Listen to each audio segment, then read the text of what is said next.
Actually, hit that gavel. We got a bona fide crowd in here. Jeffrey is not on, but I understand he's traveling, so he might not make it. So I'd like to call tonight's meeting of the Finance Committee to order. And yes, like what I see, I'll let you call to order as soon as I'm done. So we are hybrid, so we got to do this by roll call. Mark? Yes. Joe? Here. Emily? Here. Marianne? Here. Ed? Here. Andre? Here. John? Here. And Joe here. Joe Carnahan here. We have both Joes. Would you like to call the select board to order? You have Chris and I don't know if we're posted. you are posted. We are posted? According to the sign in the hallway, you're posted. And we've got both, two members. both Mark Okay. and Chris are on Zoom. All right. You are So posted. Carlo, if you could do the honors. All right. Posted so somewhere for I 7. will call the select board to order. Roll call vote. Mark? Here. Chris? Here. Carlo here. Anyone else? Not that I see on Zoom, no. All right. Thanks. I thought we were posted. Thank you. Yep. Excellent. So welcome everyone. Got it's not many lines in the agenda, but a lot to cover because we are doing the town manager budget tonight. So last week I thought we weren't going to have any liaison reports because our meetings were only 1 week apart, and I think that we had 3. So before I go on, I do want to give anyone on the committee who has a liaison report a chance to share. I did not go, so I don't know. I know Rec met last night, and I don't know if they discussed pickleball further, but none of us watched it, so. I imagine we'll be discussing pickleball soon enough. All right. Well, then, in that case, next on the agenda is to hold our public hearing on the town manager's recommended budget. If Vice Chair could please do the honors. To the inhabitants of the town of Reading, please take notice that the Finance Committee of the Town of Reading will hold a public hearing on Wednesday, March 12th, 2025 at 7:00 p.m. in the Select Board Meeting Room of Town Hall, 16 Lowell Street, Reading, Mass., or available remotely on Zoom, to solicit public input on the town manager's recommended budget for FY26 prior to a Finance Committee vote on March 19th, 2025. The purpose of this hearing is to provide the public with the opportunity to provide input on the budget and priorities outlined in the town manager's recommended FY26 budget. A copy of discussion documents regarding this topic will be in the Finance Committee packet on the website at www.readingma.gov. All interested parties are invited to attend the hearing in person or remotely via Zoom, or may submit their comments in writing or by email prior to 6:00 p.m. on March 12th, 2025 to townmanager@readingma.gov by order of Matthew A. Cronalis, Esquire, Town Manager. Thank you. I'll entertain a motion to open the hearing on the fiscal year 26 budget. So moved. Second. Thank you, Emily. Thank you, Joe. Voting roll call. Mark? Yes. Might not have been prepared for a vote, but I think we have to do a vote to call to open the hearing. Joe? Yes. Emily? Yep. Marianne? Yep. Ed? Yes. Henry? Yes. John? Yes. And Joe, yes. All right, so as this is a public hearing, I will be, trying to recognize people with questions. That being said, we have a presentation to go through, so, I'll let the presenters set their own pace in terms of whether they want to take questions in the middle or at the end. I do have Zoom open. I know some other folks in the room have Zoom open as well. I do see a hand up on Zoom. Mark Duck. So I will go ahead and, if this is sort of a general public comment you'd like to do before we get started, please go ahead, Mark. Yes, that's okay to do general comment. I would like to do that. Mark Doxter, Beaver Road, Town Meeting Member, Precinct 1, member of the board, of the Select Board, excuse me. So thanks, folks. As you're deliberating tonight and looking at the budget, one of the things that I wanted to ask you folks to take a look at very carefully is how we are using free cash right now to support the budget and different aspects of what free cash is kind of all about. So having served on Finance Committee for a while, I know that we had established a 7% number to use, basically as a buffer against unexpected kinds of activities. And that's nominally what free cash was to be for, or at least that's what the 7% was supposed to be for. More recently, we've started to be a little bit more reliant on free cash for the operating budget. And part of that, I think, is because we do a really nice job, thank you, Sharon, and thank you, Matt, budgeting conservatively, with the net result being that we tend to regenerate some funds back into free cash. So though we usually start out with a pretty large number, it looks like that we're pulling out, the last several years, maybe even decade, have shown that we tend to actually regenerate similar amounts to what we've taken out, sometimes even a lot more than what we've taken out. We're currently sitting in a position where we have a lot more free cash than the 7%. And one of the things that other communities, and I think ourselves as we were thinking about it, is to think about free cash, again, 7% to make sure that we can cover unexpected kinds of things, but that when there is a larger amount in there, that might be a source to pay for capital projects, with the net result being that the community doesn't have to borrow as much to take care of some of those projects. So I think at the Financial Forum late last year, I brought up this topic of thinking about using free cash, some modest amount of free cash, to be able to support some capital projects and take some borrowing off the table. Where right now we're considering two very substantial capital projects, the Recal project, the Killam School project. I think that it's a really interesting time to think about using some amount, some modest amount of that free cash to lower the amount of borrowing that the community is going to have to do. So what I wanted to do really is kind of bring that topic up again to you this evening. So as you're thinking about it in deliberations over the budgets, thinking about the operating budget, and also thinking about kind of where we are, how free cash might be an opportunity to lower the amount of borrowing the community needs to do. And that's what I wanted to share with you all. So thank you for listening. Appreciate it. No, I think we're not supposed to respond to comment if it's not, especially if it's not exactly on our agenda. It's definitely on future agendas. So, all right, is there anyone else who would like to offer a general comment before? Nope, I don't see hands on Zoom. What I was going to say a second ago before Mark's comment just there is I'm trying to watch Zoom. If I miss someone with a hand up, please, feel free to interrupt me. I will do my best. And with that, I'd like to hand it over to... I can start and hand it over to Sharon. And also, Jackie is going to share the budget document on the screen, so I'd asked her to prepare that right now so we can have that up. But thank you very much. I'm pleased to present again the FY26 budget. Again, it's a team effort this year. There's the team out there, and you'll be hearing largely from them tonight. We were a little bit behind because we did recalc and Killam last week, so there is a chance we'll be able to get through the whole budget tonight, depending on how things go. If not, we'll be here next week to wrap it up.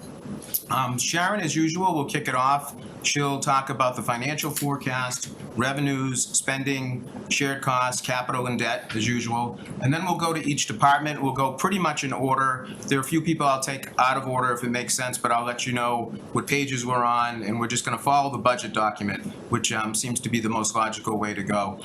Feel free to ask questions of the department heads, of me, as they come up. I think most of you have been on FinCom a few years now, so you know how we've operated these budget hearings, and I think it's a good way to proceed. So with that, and in the interest of time, I will turn it over to Sharon. I believe page 11 of the budget document itself, the PDF is a little different, but if you look at the budget document itself, that's where we'll start with Sharon's presentation. Thank you, Matt. So I was just going to briefly go over the projected revenues, just because we had some changes, and I just wanted to kind of show you kind of where we're at, and I've asked for additional free cash, so I want to go over where that's coming from. So free cash is listed on here at $6 million. You approved 5.8, and I'll get into later why that is. But I put it at what I'm asking for just because I didn't have any other place to put it, to be honest. Property taxes look like they're going up only 2%. And again, I've mentioned this in the past, the excluded debt going away makes things look a little wonky on our budget. It will show up in the property tax line, and it will also show up in accommodated costs, because debt is an accommodated cost, and all our excluded debt is paid off in fiscal 25, so fiscal 26 has none. So it makes our revenues look a little wonky. It also makes our accommodated costs look wonky. Our local revenues, now property taxes make up 70% of our overall revenues. Local revenues are 9%, state aid is 13%. So I didn't mention local revenues are going up 5.1, state aid 2.5, and transfers are from other funds 2.2%, and our free cash is going up 40%, which is outrageous, unfortunately. Can you go to page 14, please? Did you want me to go over the accommodated costs now, or? Yeah, if you'd like to, might as well, yeah. So we had, over the last few years, our budget looks like in the financial forecast that our accommodated costs are well under control. And again, like I said, the excluded debt falling off in fiscal 24 and fiscal 25 make it look more tame. The increases in accommodated costs are more like 6.95%. And our revenues only go about 3.5 at most. So that's why our free cash use has become much greater. And I feel like nothing has been behaving since. You know, the last couple of years, I feel like, you know, property casualty has been up 10%, and, you know, we had natural gas go up 30%, and just not one of these lines will just behave for me so that we can have a normal year. And then I should say that, but snow and ice have been behaving, and this year is not. And so it's just one of those things where we can't seem to catch a break. We had an 8.3% increase for our retirement assessment the last couple of years. And then we just got the bad news of our health insurance going up 13.5%. So we were guided by Maya to plan for a 7 to 10% increase. And he said, you guys have good numbers, so I would say you're probably going to be on the low end of that. So how surprised was I when it came in at 13.5, $650,000 higher than I budgeted. So I did have a couple things I could work to get some of that money. We always use OPEB as a hedge for health insurance coming in higher than expected. When we're building our budget, we never know health insurance at that time. We don't know enrollment. We don't know what the increase is going to be. And so we're not mandated to fund OPEB, so whatever we have in OPEB can be potentially used when we have these issues coming up. We had a budget of $500,000 for OPEB for fiscal 26. I took it down to $200,000. Just so that we'd be putting something in, but we could have brought it right down to zero. But I left $200,000. The other thing I had going on in the budget is when we built it in September, October, we were planning on the rubbish line going up like 12% because one contract, I believe it's the disposal contract, is expiring, and in fiscal 26 we will have a new contract. All of our proposals we saw from the collection side have been nothing close to favorable. So I had a really conservative 12% number. After we had presented those numbers, we had been in talks with the contractor and got much more favorable numbers. So I brought the number down to a 5% increase, even though it's probably going to be a savings, just to give us a little buffer. And that took another 150 off at the top. So we got. Go ahead and finish your sentence. And Ed, I do see Mark. You have a question for me? Okay. So $300,000 came from OPEB to help fund this overage on health insurance, and then $150 from the rubbish line because I had it up 12%. And we have since, have we signed that contract with them yet? No, it's going to the select board next week. It used to be Cobalt, it's Right. New World? Reworld is what it's called, yeah. So the number I had was higher, and that helped us in this regard. So then I struggled with what do I do to get the additional $200,000 we need to balance, because this was a $650,000 problem. And so the only place I thought would be the easiest place to look for it is free cash, because then I had to play with revenues. I wasn't sure I could. You know, I was like, okay, we've been increasing investment revenue because we have been getting, you know, really high numbers there, but who knows when that's going to stop and that number is going to start to fall. So I could still do that if you guys are opposed to the free cash use. The other option is to take OPEB down to zero. So you have options. Before you go on, Mark Sorrow has a hand raised. Okay. Yeah, Sharon, I got questions on the capital and the debt inside the levy. So is the debt inside the levy, is that additional debt coming on? The debt inside the levy, it's debt payments that we already, money that we've already borrowed that we know we have scheduled debt payments for. So it's existing debt? It could be debt that we plan to take out too, like I think we have Birch Meadow Phase 2 is planned for a debt payment in fiscal 26, but we still don't know when we're starting that. They're trying to figure out what that's gonna cost. And so I have a planned debt payment. That doesn't necessarily mean that we will borrow and have a debt payment in fiscal 26. But what I would tend to do is if I realize that we wouldn't have a debt payment for that project in fiscal 26, so we haven't borrowed yet, I would transition that money to capital because we have that 5% debt or capital. Yeah, so I guess my question was, so we've got some large capital outlays that have been approved, the phase 2, we've also got the 3 million for the field house and $1 million for the trash cans. Are those in any of these numbers here between capital and debt? They're all planned for, yeah, they're all in the debt service numbers. The $3 million I moved, we only have an interest payment because we're probably gonna ban for that because it's the only project that I'll need money for in May. And it can't wait, they're gonna start that project in June, I have to borrow for it before they start. And so we'll probably do like a 1-year ban and we'll only pay interest. And then the debt payments will come in fiscal 27 on that project. Everything else is in the place in fiscal 26. Okay, all right, that was my question. Thanks, so everything's included then? Everything's included, yep. I do see a slightly larger increase in debt inside the levy in FY 27 in your projections here. It's 4.4% as opposed to 2.5 or 3 or whatever. But when you look at, our increases, accommodated cost looks like it's only going up 3.65, which is higher than what we usually see, 3.2%.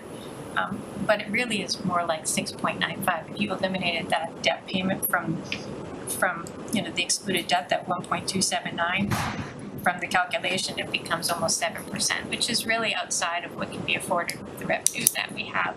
And so that's what's driving it. It's just inflation all over our budget, the accommodated cost and everything really. And so I've mentioned it before, we're very close to needing the override. It would be, within the next couple of years. And so that's why we're using so much free cash, is to keep that at bay. I would like to respond to what Mark said. It would be lovely to use free cash towards a project. I'd love to see us be able to do that, but where we're relying on so much free cash to do the operating budget, I don't think it would be wise, because I'd be looking at using, if you say, let's say $5 million, if I was going to use $5 million for a project and then $6 million to fund the operating budget, I'm looking at using more than half of our reserves. I mean, I could jeopardize our AAA bond rating, and I don't want to do that, not ahead of one of the biggest borrowings that we've done since I've been here. So, I mean, I would love to see something like that happen because we do tend to have high reserves, but at this point when we're so close to needing an override, I don't know that it's the best choice. We're reliant so much on it because of inflation right now. I saw Ed and then Mary. Maybe kind of taking a step back and looking at, you kind of spent a little bit of time talking about the cost side of it. On the revenue side of it, have we seen much impact, like new growth? I know we've talked about that in the past. Has that started to level? Has that, I thought there was a, kind of a healthy spike a few years ago. We were on that trajectory, and I know we've kind of banded other revenues based on investment income in the past, but I'm just more curious, from, again, we know full well how the revenue pie is and where we get our revenues from, but, additional growth from that segment, just kind of curious, what you've seen, what you project, because that's the other side of the coin. Yeah, I've talked to the assessor about it because it's very random. You see that in fiscal 22 we had on page 11, $1.6 million of new growth, and then fiscal 22 it fell to 900,000 or 916, and in fiscal 25 it was down to 693. It's hard to know. We've seen some development, but is it large enough to give us any substantial new growth? I don't know. And so he says try and keep the number as low as you can, and then if you get extra, then you can use it for something else. So he's telling me to be conservative because he's not entirely sure any development that is out there will be substantial enough by the time we go to bill to be picked up on the bill roll. So I'm trying to be conservative just to be safe, but I still feel like my number might be still high, even though I'm trying to be conservative. I've got 875, which is a 10-year average, and Which is still north of. it's still higher than what we had last year. So, I mean, this budget has been challenging at best for the last couple of years because inflation has hit us so incredibly hard. I mean, you can't have double-digit growth on almost everything in your budget and not have this problem. You know, obviously salaries didn't go up double digits, but most of our expenses are pretty intense, especially in the accommodated cost area. So it's I think that we're not alone. I think other communities are suffering the same fate.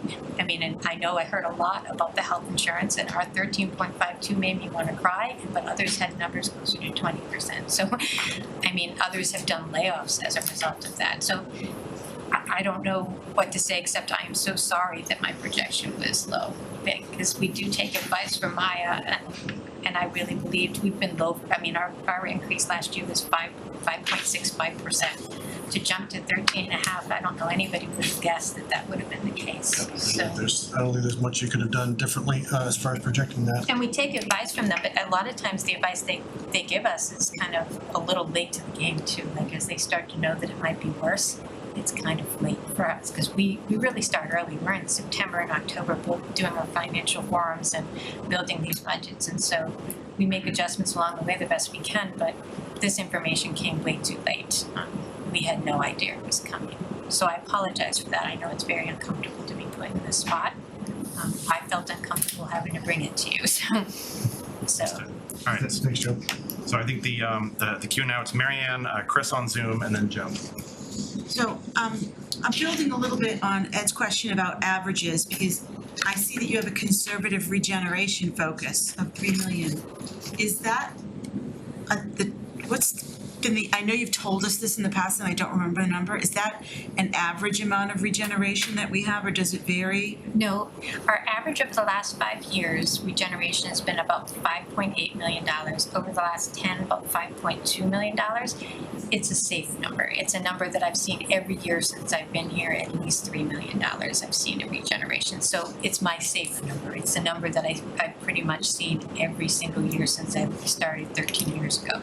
So it feels like, you know, this economy has hit our budget hard. I could see regeneration start to come down as well because our revenues might not come in the way they have in the past. And so, and expenses, we're maybe turning back less in expenses because things are costing us more. Right, I mean, I see the projected free cash use now is it's not quite double what it was last year, but it's a lot. So it's now, we were always under the regeneration number and now we're probably gonna be over the regeneration number for the coming years, so Yeah. that kind of makes the idea of, yeah, it would be, you know, I used to think too, yeah, couldn't we use some of our free cash to help with a project, but I don't know if it would be wise, and I No, don't think it would that's save not- people not enough money unless to make this- it worth jeopardizing the AAA bond. yeah, I mean, if we thought that I this was do a feel like one-time both projects are supplement to the coming budget. more at an affordable level. I don't think they're outrageous for the impact where I can really save them a lot of money by doing that.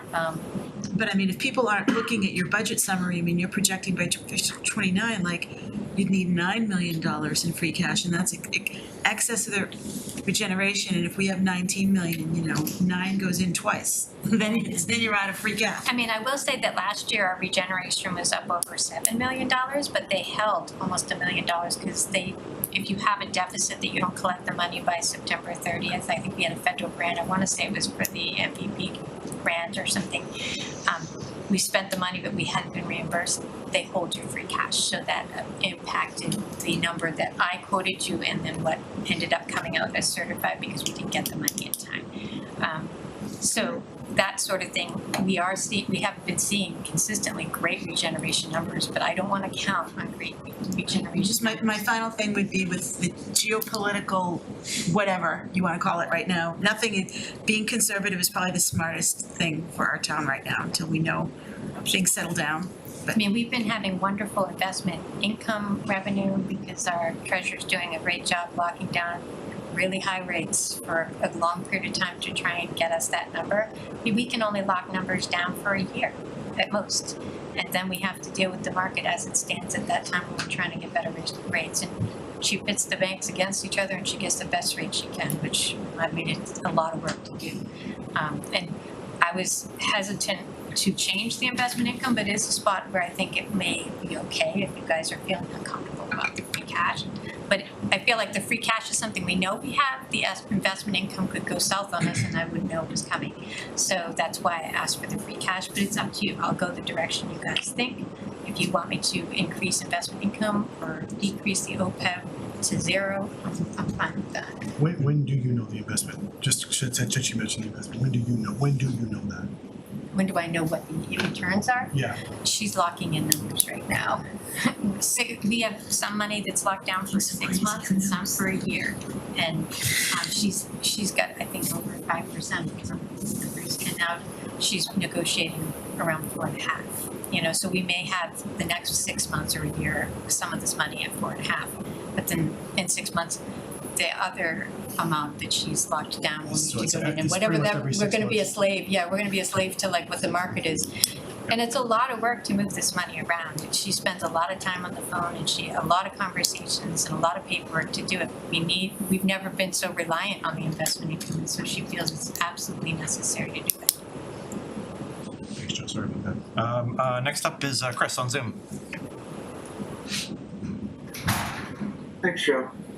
I guess for me, I don't see the need for Sharon to be apologizing for really anything at this point. These numbers are, you know, kind of seesaw from day to day, et cetera. And if one projection was, you know, a little bit low and compared to what it ends up being, I mean, so be it.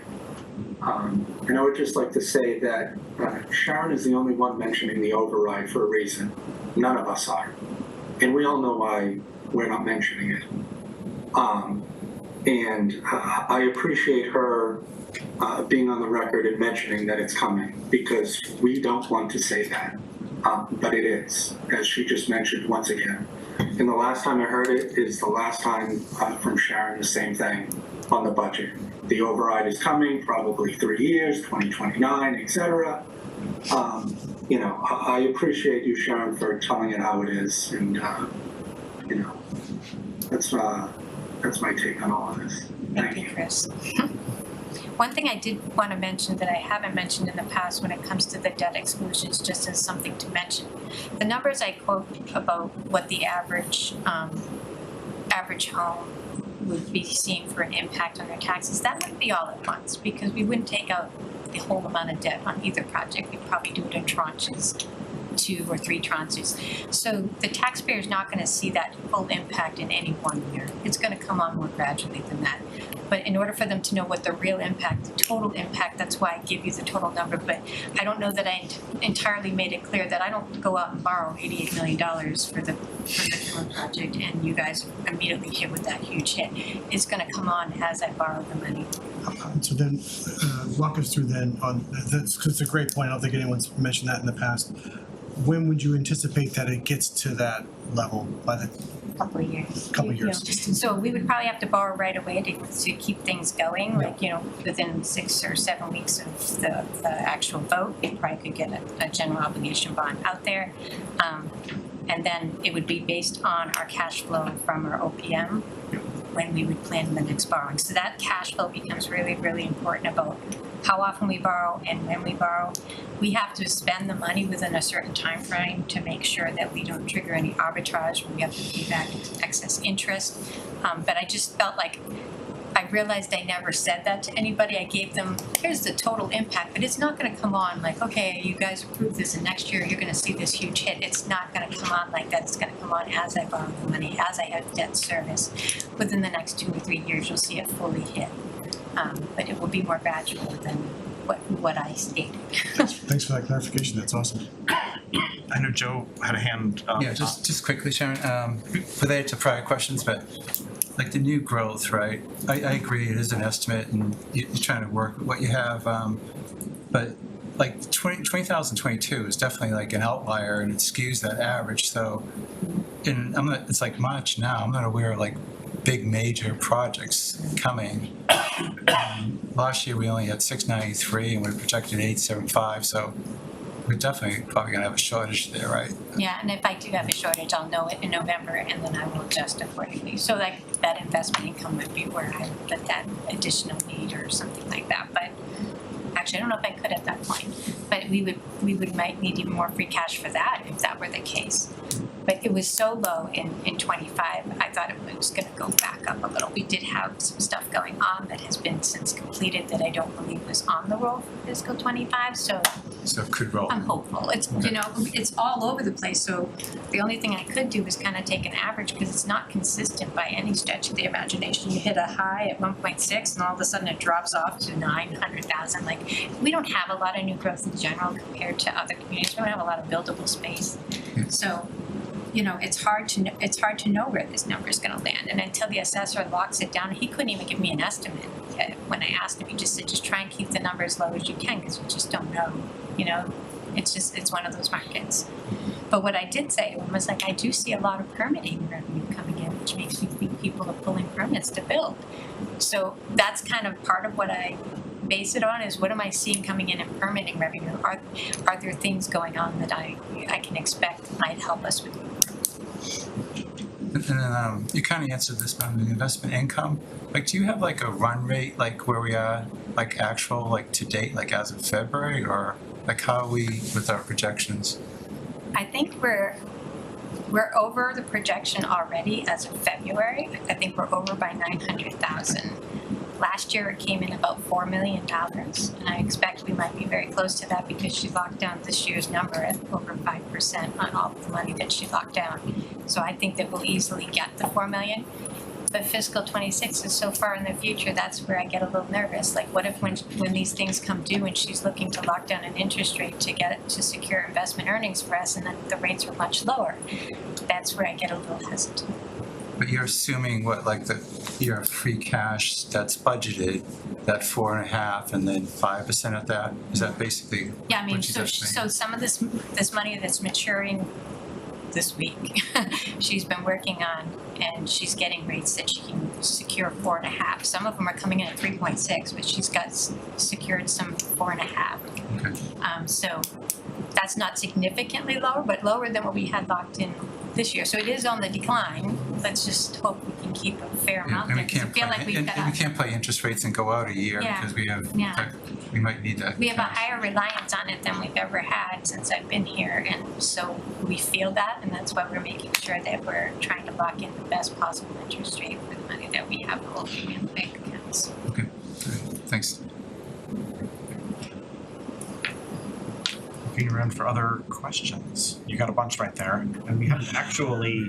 Haven't done anything yet. Right. I mean, there was an implicit question posed to the committee about how the committee feels about using more free cash than we voted to recommend in the fall, that's a new experience for me. It's never happened to me either, so Yeah. I Okay. felt Well, quite you've got uncomfortable about a it. lot more experience than I do, so. It's not usual for us. I mean, I'll make an observation that all the things that you talked about as alternatives to using 200,000 for free cash are generally areas where we see regeneration. So there's a little bit of, six of one, half a dozen of another, because we can either take 200,000 of free cash and get 200,000 more regeneration, or we could not. I think I boiled it down to when I was looking at investment income or free cash, I'm like, I know I have the free cash. I don't really know about investment income for the future. I'm guessing that will happen because we're collecting at $4 million in my projections, like 2.2. I figured an extra 200,000, I probably still could get there. But you just don't know, like we don't know what's coming. Is there a recession coming? Or interest rates going to come, barreling down? Like, it's hard to know what the future holds, and we're doing this so far in advance of what I can lock down for interest rates that it's hard to know. So are we questioning about whether we're okay with going higher? Is that what your discussion? I mean, I guess when we vote on the budget, we're going to, as a committee, be expressing our opinion on that, so. I just figured I'd give you We some can go- options. exactly. You can express Talk about whatever it you now while we're want on to the do, subject. yeah. You don't have to decide now, I just figured I would mention some of the options I thought about when this came up, so that you're informed. I know this is 2 different fiscal years, but I'm just mentioning this because I saw this in my newspaper on the way out. The headline of the Chronicle said, school officials projecting a $242K budget surplus for FY25. So I don't know if that's money that they're putting into their, They'll probably put it in This is the. put it in special ed. So what they've Special- been doing the last few years is putting any extra money they have into this. and my question is, if there are, I don't know how things work between the town manager and the superintendent, but if there are extraordinary circumstances and where accommodated costs do impact the great majority of the municipal staff or school employees, would the schools ever say, we have the flexibility, instead, no, we will give this back to the town because next year they're gonna need that money? That's definitely a conversation that we should be having with the superintendent. We have to talk. I hadn't don't wanna heard speak they for had a. No, I know, it's just when I saw the headline today, Yeah, It was I saw, oh gee, that's Yeah. close to what we need, you know? I did see that as well. It's not too dissimilar to what we did for, on the other side to pay for, Kindergarten, Kindergarten, right, right. community So it- priorities. Yeah, so there's And a. whereas this particular expense impacts mostly school employees arguably, right? I don't We know have more what, school employees than we have town. I mean, what percent of all the municipal employees, what percent of the schools and what percent of the town? I don't know that off the top of my head, but I would say it's more school than town. But it is in the budget this year, which I'm not sure if we've always had that, but we had FTE numbers in the budget, which I Oh, okay. appreciated. You have FTE on the town side, but I don't know if the school Uh, number. The school did have FTEs, I just don't, We don't- you- FTEs don't mean people, cause FTE could be a teacher works 3/4 time or 1/4 time, but yet they still get benefits if they work at least 20 hours. So they're on the accommodated costs.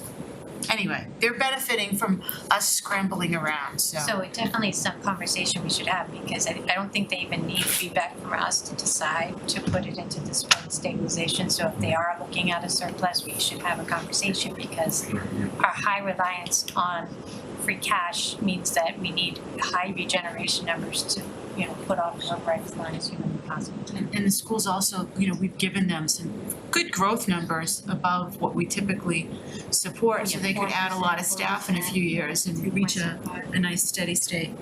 Okay, well, a little pushy about it, but I think we should I'm ask. glad that you mentioned it, because I didn't see that article. They haven't reached out to me yet, so I don't know that they have a surplus projected, so that's good to know. Good information. Thank the Chronicle. Okay.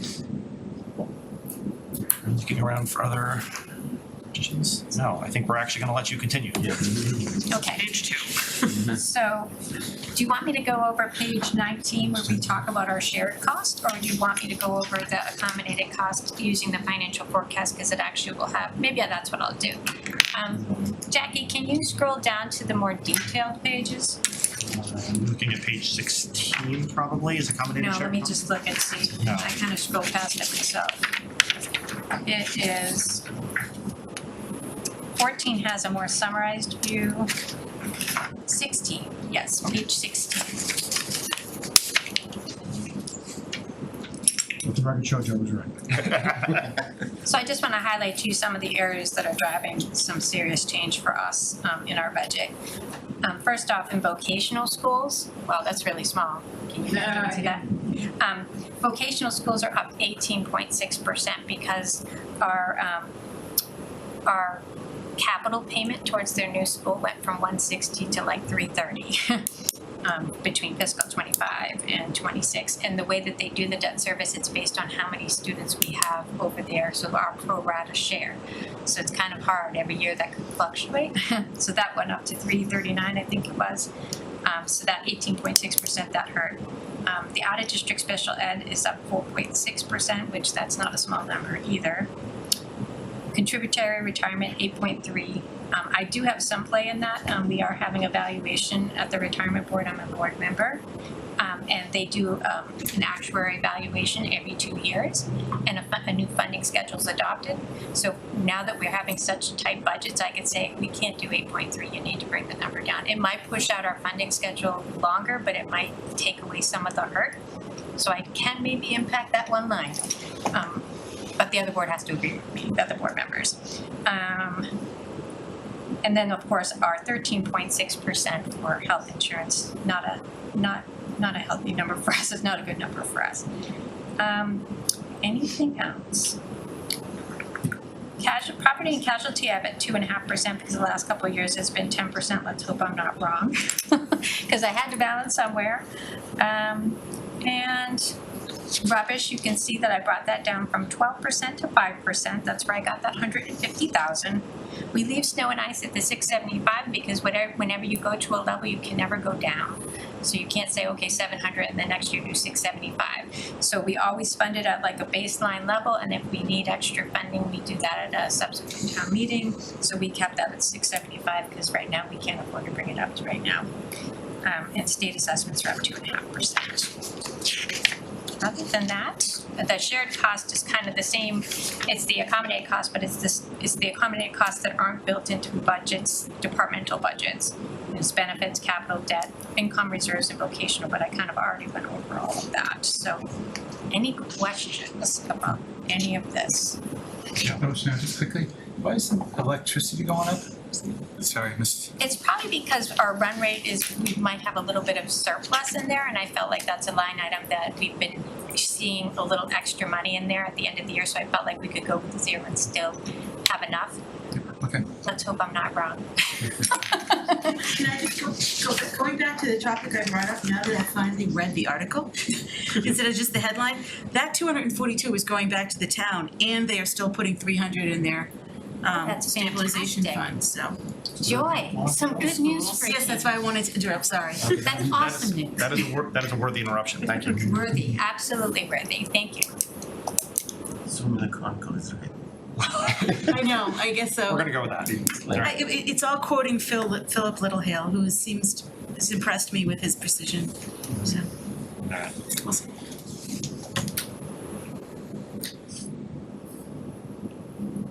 So the only comment I'll offer is just the observation that it's not just the percentages, it's the percentage of what. And the only 8-digit number in the accommodated costs is the health insurance, and that's the one that's up 13.5%. That one hurt so bad. I had it up 8.5%, and it was another 650,000 I'm above trying to that. do the math on the fly, and not quite, but looks like, more It's a monster. more damage than all the other stuff put together.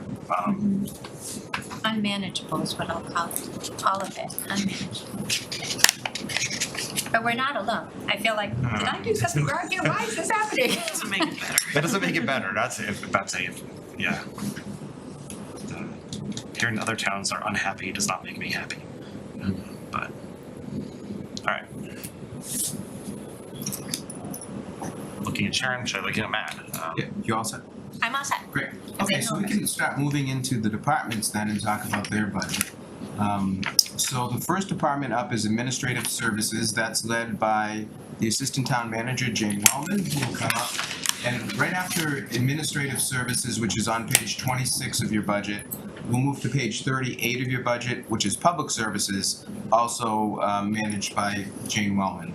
And then we'll move to technology. So a little bit out of order, but I think that makes sense. So I will turn it over to Jane, page 26.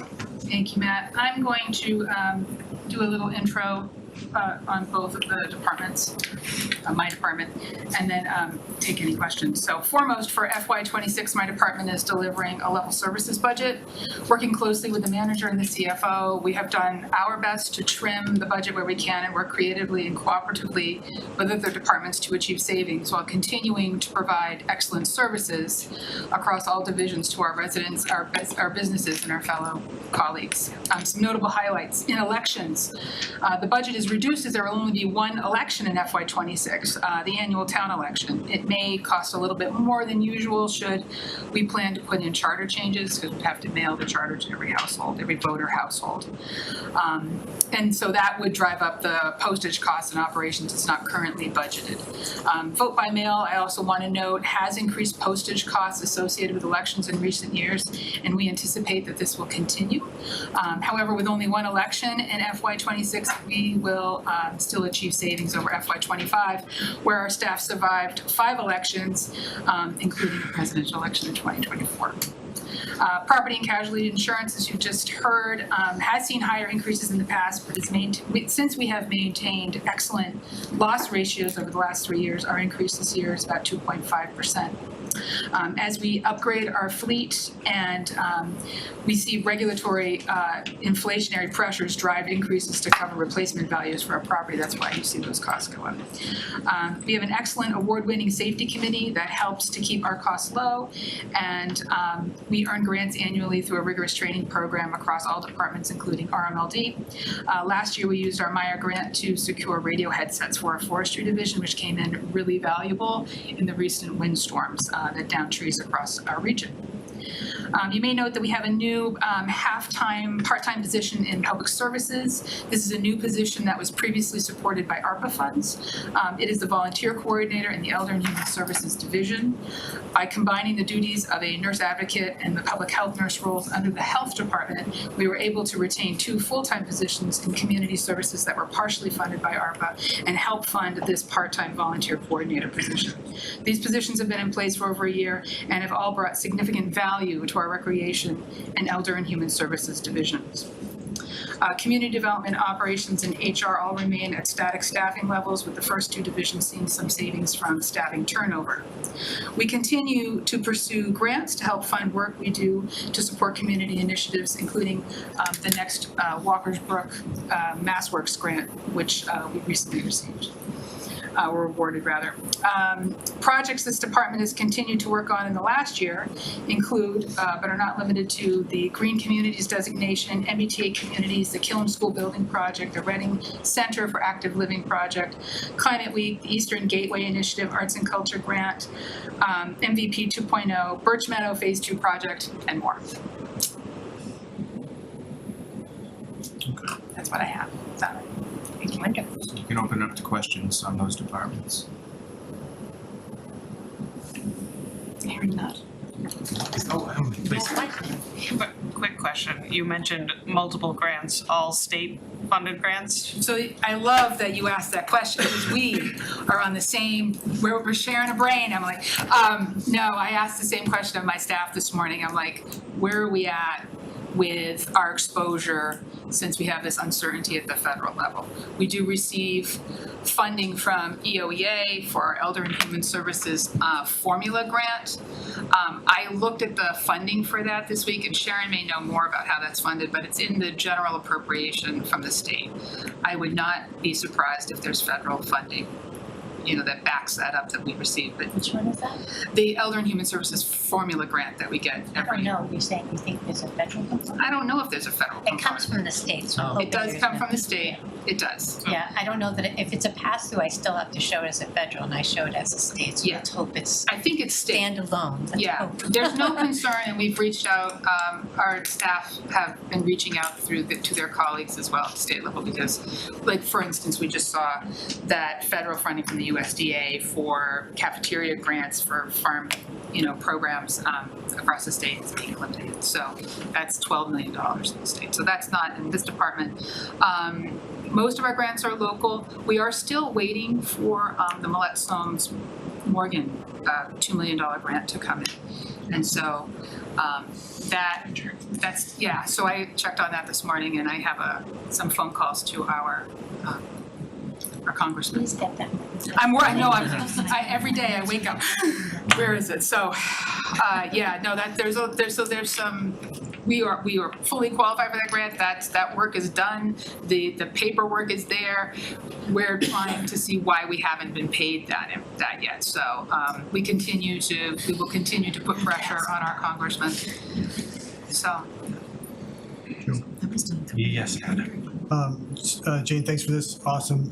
Again, thank you for you and the staff for all of your help for everything that you do. Question I have is on staffing. Are you at, I know what's in the budget, but from actual fulfillment of open, are all positions We are fully staffed. fully staffed? We are fully staffed for the first time in a while, and it is great. And folks, we had one opening recently that's opened up in public services, but we'll put that out for hiring. So.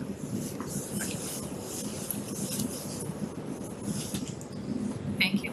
Okay. Oh, wait, Henry, did you? More of a comment, so More questions. Sorry. your budget is going down 0.7%. Yes. fantastic. But it's a level services. It's fantastic. And That's well, yeah, Sharon is very good, but it's 0.7, but really that's elections. I mean, that's really elections. Elections is down because she had 5 last year.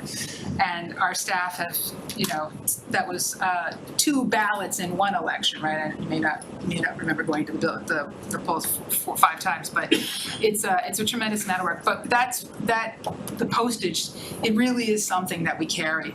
And so when we have another big election year, you will see those costs go. Go ahead, ma'am. Just further to elections and thinking about, okay, so we do have the special election in May. And potentially, if some of that doesn't come out the way they want within 90 days, they could have another election. How much extra would having another one cost? Like say, for Killam for the MSBA money? Right, so it's the question is, if the debt exclusion for Killam did not pass at the first bite of the apple, Right. and it was to be brought back, and just for information purposes, the project and the vote would have to be brought back for the same money in the same project. And it's actually in 2 different fiscal years, kind of, right? Because one's in May and then like one will be July. afterward. One The election, yeah, then if there was another election, it would probably roll into the next fiscal year. So I will ask our, Yeah, I don't know how much it costs to run one of those. what's an election cost? So whether or not it's in the next fiscal year totally depends on how fast they get the second election going. They have to give me 35 days. So if it's on May 13th and they decide to have another one, it could be in June. But what's it cost? But the typical cost of an election is about $40,000, between $40,000 and $50,000, depending on how much vote by mail we have. Vote by mail is. When I first started this, an election was $20,000. There you go. Now it's more like 40 to 50. Thank you, Laura. That and everything else. Actually, just a question about elections, so we have 2 projects which we're voting on debt exclusion. Is that going to be conducted as one local election?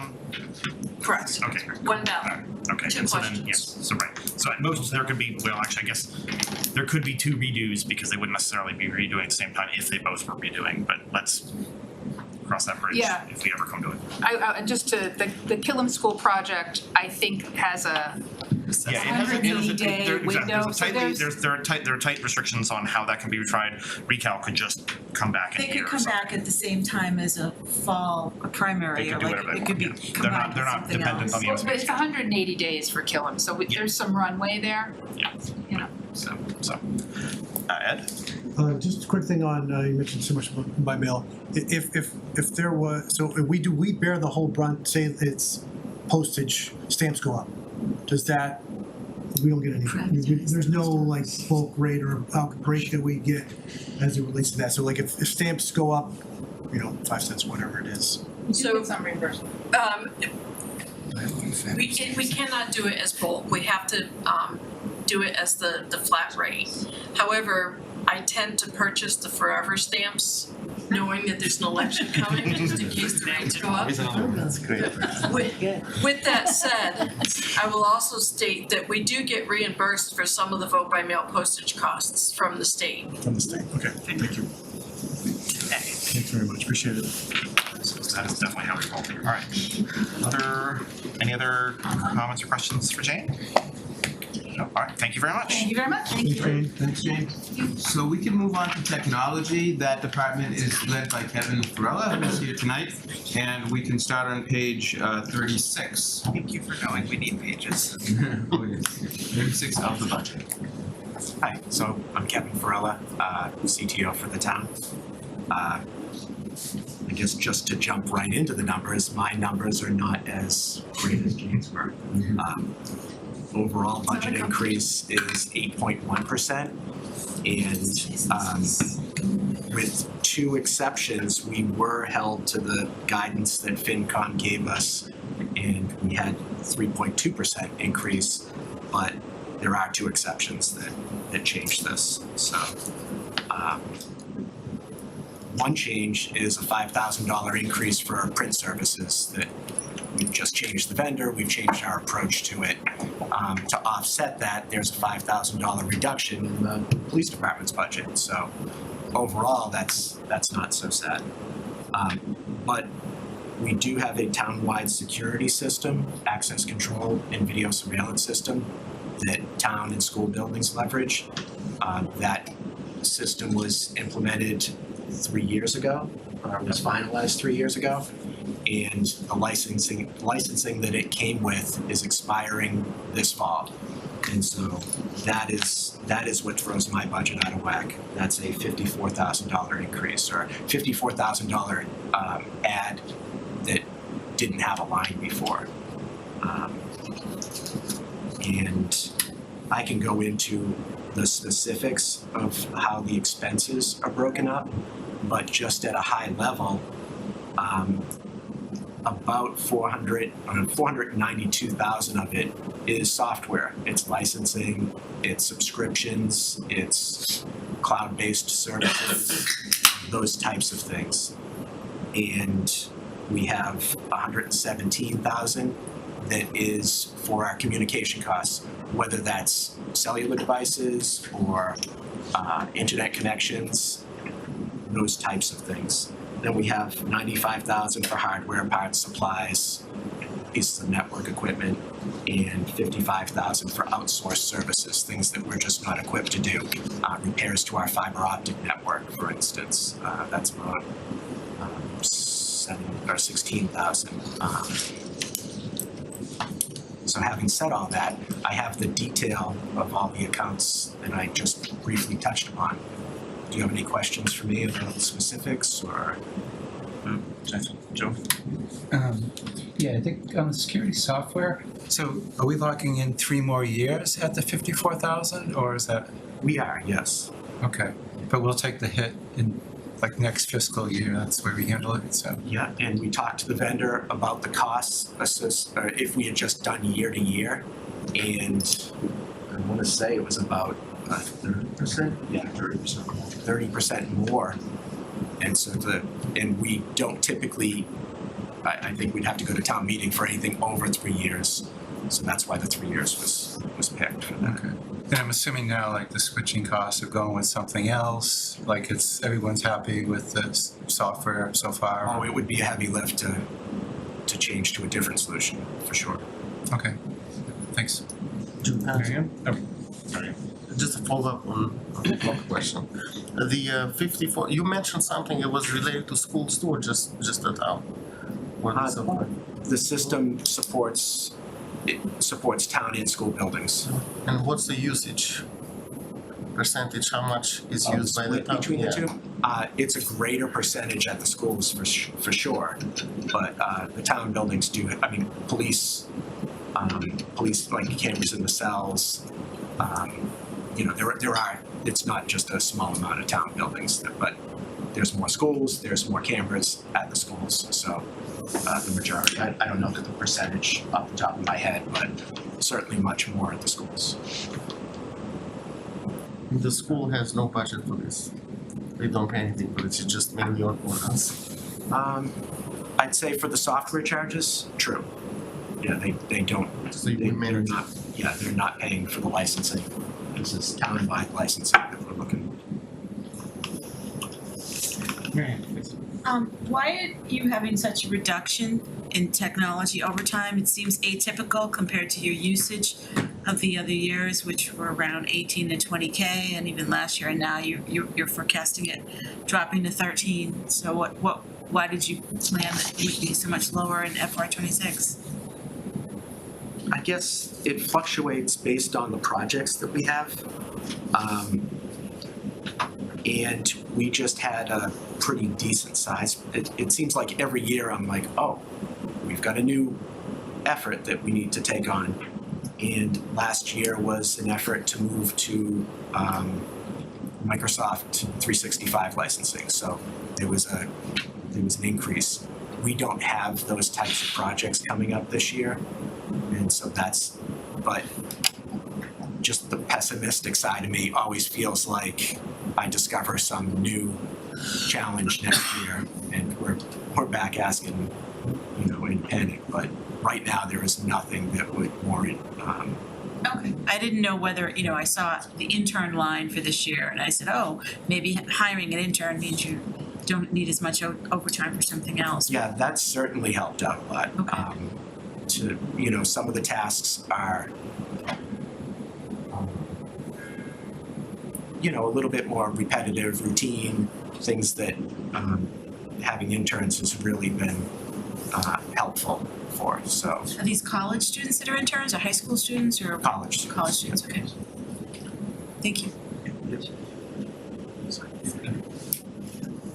On the part supplies and other, so the actual for 24 was 14,000, 18,000, sorry, so.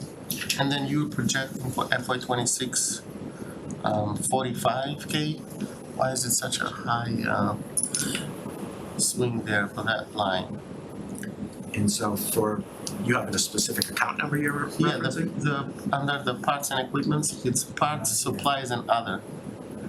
Jackie's following and is actually using her mouse to highlight the line in question. It's under the parts and equipment section, the line for Yeah, parts, she's supplies, highlighting. other. And that's. Oh, okay. I think you mentioned the printer was in there, or the printing was in there, right? No, that's been, Or was that somewhere else? Isn't that the printer total? my accounts are broken down much more specifically. It sounds like that's where that would fall. I think it's where the printer, Yeah, so I I think would that the police department used to buy their own Yeah, printer toner, and supplies. you're bringing it all into a contract Oh, every okay, year. Yeah, another thing that we did this year though is we positioned things in accounts that were more appropriate. So historically, we had paid for something out of an account that we corrected this year. So if you see a category go up by 15%, there's probably something else that offsets it. And so I shuffled things around between different accounts. These descriptions here aren't the accounts, they're a little bit more vague. They're more summarized. Yeah. But that matches in the budget summary prose. It says, another noteworthy expense related increase is in the accounts that comprise parts and supplies. So I assume that's that line. There was an increase of 5K due to a change in how printer supplies and services are handled across departments. So I think we're talking about the same thing. Yeah, because you had said that it's coming from the police department, and it's coming, that they were gonna have a reduction, we were gonna have an increase, that's the line. Yeah. I think I get the impression that you have a lot of accounts and then Sharon groups them so that it's only a page long for us as It used opposed to to be that we longer. would show you all the lines, and it was just too much, especially facilities. Stop doing that. Facilities Just has continue the on that. same accounts for all the different buildings, it was just too much, and so we summarized them to make it a little easier to look at. Understood. Ed, Kevin, just on your side, your full staff or any openings? No openings, full staff. Thank you. Joe? Actually, just one more question. Like, do we have enough in here to generally cover like disaster recovery, frequent backups? Like, do you think it's adequate enough or? Oh, definitely. Yeah, definitely. Okay. And like that will all just be kind of embedded into the regular software numbers, I guess, and operations. Yeah, and that too is spread out among a few different accounts because we do have a hardware component to some of that. We do have some cloud-based storage, or there's some cloud components to our solution or solutions. But I feel pretty confident about that part of our. Do we do like daily or weekly backups, or how frequent is it? So we have just an array of job types that run. Some things like our financial platform are backed up on a much more regular basis than some of the more stagnant storage. And then from there, we have a retention cycle that, for Sharon's stuff, because she's so important, I make sure that we're able to go back a decent, far back into the past. Some of the other storage isn't as necessary. So between the backup schedule and the retention cycle, it's sort of a balancing job because we can't have everything backed up all the time and kept forever. Yeah, there's cost to doing that. Yeah, too. exactly. Yeah. Okay, great. Yeah, thanks. Yeah. I don't see any other hands. So thank you very much, Kevin. Thanks, Kevin. Thanks, Kevin. Thank you, See you. So next we can move on to public safety, which begins on page 56. We'll start with public health. Our director's here, Ade Solarin. Then we'll go to fire, EMS, police, coalition, and dispatch, which is all part of the public safety budget. So we'll start with that. Ade. Good evening, my name is Ade, the health director for the town of Reading. Our budget is pretty straightforward. If you look at the chart, the bottom half is the expenses budget and the top half is the salaries budget. So looking at the bottom, the expenses budget, we are proposing a $2,000 increase to the mosquito control line item. So we're going from 46,000 to 48,000. And we're also proposing a $1,000 decrease to the professional development line item.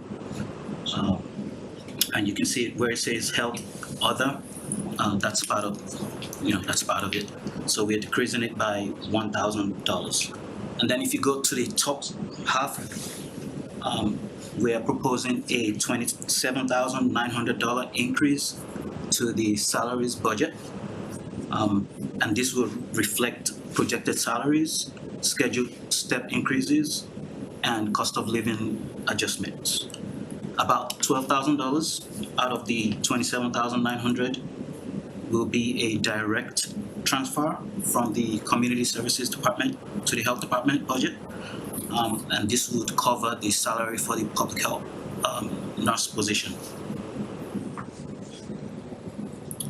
So at this point, FY25, the salary for the public health nurse position is currently, we pay about $77,000 and community services pays about $12,000. So pretty much we're splitting it. But in FY26, it will be paid fully by the health department. So if you look at the budget in its entirety, we are proposing a $1,000 net increase in the expenses budget and a $27,900 net increase in the salaries budget, leaving us with a total net budget increase of 6.3% in the amount of $28,900. I want to just understand, you were explaining that the public salaries, nurse salary really isn't going up by that much, you're just taking on a bigger share of it. Correct. Okay. So we're getting the balance from the community services. Seems like going from 60K to 90K in a few years is a Right. great So- raise. Instead of two down. full-time. Yeah. So the percentage is a little bit artificially inflated if you look at it. Right, that's a good explanation, thank you. Ed. Staffing on your side, is it full? Are you full Yeah, staff? we're fully staffed. Thank you. We should start predicting next question. John, your support staff line is down slightly from last year. Is your staff turnover? Your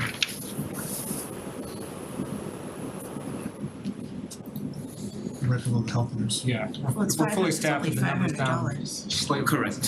So that was the original salary for the health nurse, and we tried for over a year to hire somebody, and we couldn't find anybody. And then we came up with a brilliant idea to merge our positions with the nurse advocate position that was open at the community services department, and yeah, it worked out pretty well. I think this is the support staff your admin. I think that, isn't that? The question was about the salary line that went down, which is I think it's the a exceptional. high turnover, What the amount? person who's What's the hired at a lower amount. The turnover. The support staff, which like your went from administrator, your 66 to admin. 66 even. Oh, okay. Yes, it went down because we had an employee that was in the position for over 2 years, and we rehired for that position, and we were able to get a better deal. We hired it slightly less. Right, yeah, correct. That's turnover happens, all right. Other questions? I don't see any on Zoom either. So thank you very much, Ade. Thank you. Okay. So page 60 is where the fire EMS budget is, so Chief Burns and Assistant Chief Nelson are here. Hi, I'm Rick Burns, excuse me, Fire Chief. Introduce Rick Nelson, our Assistant Fire Chief. Rick was heavily involved in preparing the budget, and I'd like to have him present the budget to you tonight. Obviously, if any questions for me or Rick, we're here. Thank you. A lot of pressure. Those are really big shoes he's wearing. Exactly. Those are giant shoes. Yeah. Last chance. I was gonna say, this is the last chance, Chief Burns, this is the last chance you're gonna be coming before us as fire chief, right? This will be my last So, all one. right. Yes. Soft landing by doing it this way. Please, take it away. All right, thank you all. For those that met, my name is Rick. Nice to meet you all tonight. Just real quick, I'm going to just review a little bit. I'll go right through what's in the budget book, just hit some high points. So just as a reminder, we conduct 4 major services for the town: fire suppression, fire prevention, emergency medical system, which is at the advanced life support level, and emergency management. So managing our emergency management plan and writing FEMA grants for major disasters. Then I'll jump down to the grants. They're going to catch up on where we are for grants. So currently we have a number of grants in play. We have 2 grants for our SAFE program, both SAFE and Senior Safe, and these are the grants that allow us to go out to the schools and do fire safety with the kids. And the Senior Safe allows our firefighters to go into actually the homes of elders and help support them with some of their needs, such as fall prevention, smoke detector replacement, things like that. We do currently have a grant for firefighter equipment, about $19,000. We typically have been using this grant to help supplement our expense budget. So we wrote this grant for the most part to help cover expense budget items such as personal protective gear. So that's for the most part, we're going to be using it for that. We do use a little bit of it to purchase some new equipment that we would not normally be able to purchase. The $6,500 emergency management grant. This grant, we're going to be able to use this grant to provide some training to the supervisors in public safety that is going to revolve around active shooter events, ASHA events, to help prepare our supervisors for these type of events. And a really exciting grant that we got was we've got a $93,000 grant, Assistant to Firefighters grant, and this is going to be rolled out to allow us to do incident command training, so management of incident scenes, and it does require an $8,456 match. That's a 10% match is how this grant works, and we'll circle back on that in just a little bit. This one's really important to us. We recently promoted many new officers. We had the 4 new lieutenants added a couple years ago. We've had some retirements, so we got a number of really new officers, and it's really critical that we set them up for success, so they're successful during these emergency scenes. And part of the success, it really depends on the proper use and efficient use of incident command. And then on top of that, our target hazards have changed. Bedroom community of the Reading has always been the 1-2 bedroom houses. Now we have a lot of these multifamily dwellings in town. In our world, that makes a real change in what our tactics and our strategies are going to be and how to organize things. So this program is going to focus on command and control, our tactical decision making. The goal of this is going to be to improve and standardize how we do that. It's going to bring us in alignment with both OSHA standards and NFPA, which is the National Fire Protection Association standards, to get us in line with that. And this training, ultimately what it will do is increase the life safety for both our residents, our visitors, and our firefighters. So it's really important training that we're very excited to, and we just we're going to be kicking that off next week. So it's a really exciting time for us. As you go down a little bit farther, I'm just going to make 2 corrections in the narrative was off. We have a mistake there. The overall increase is 2.7% instead of 2.4%. It is in the charts correct below when you see that. The expense budget of 8.4%, that is correct, and the wages is 2.5% instead of the 2.2. At this time, we have 52 full-time positions. This number has not changed. We're not asking for an increase in personnel this year. We are currently down in positions. I'll get ahead of your question, Ed. So we're ultimately for FY25, we're going to be down 5 positions. And 4 firefighters have retired, and we had one firefighter transfer out to another department. So we are down. And it just of note, it's become tricky to fill these positions. It takes a real long time to get them in. The pool that we pick from is a smaller pool than it has been in the past, so that makes it a little tricky. And then once we get them picked, it's a long lead time to get them into the academy. We did a job offer about a month and a half ago, and he won't be even starting the academy until July. So it takes a long time to get people in, unfortunately. All right, let's break down into the first chart. So if you looked at at the salary part of this chart right here, and we look at the top 4 spots, that's our administrative side, non-union. All of those changes there are due to increases, COLA increases in the pay and classification chart. You can take note that we do have a marginal savings with the change in the chief position. With a long tenure chief going to a new chief, there's a little bit of savings there. We get down into the union part of it. All of those increases are all due to the collective bargaining agreement.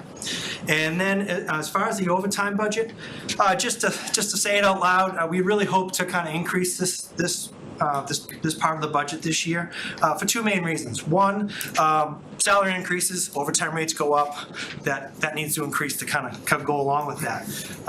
But also to note, at the end of this current CBA, which is going to be July 2027, the fire prevention position will no longer be counted towards shift strength.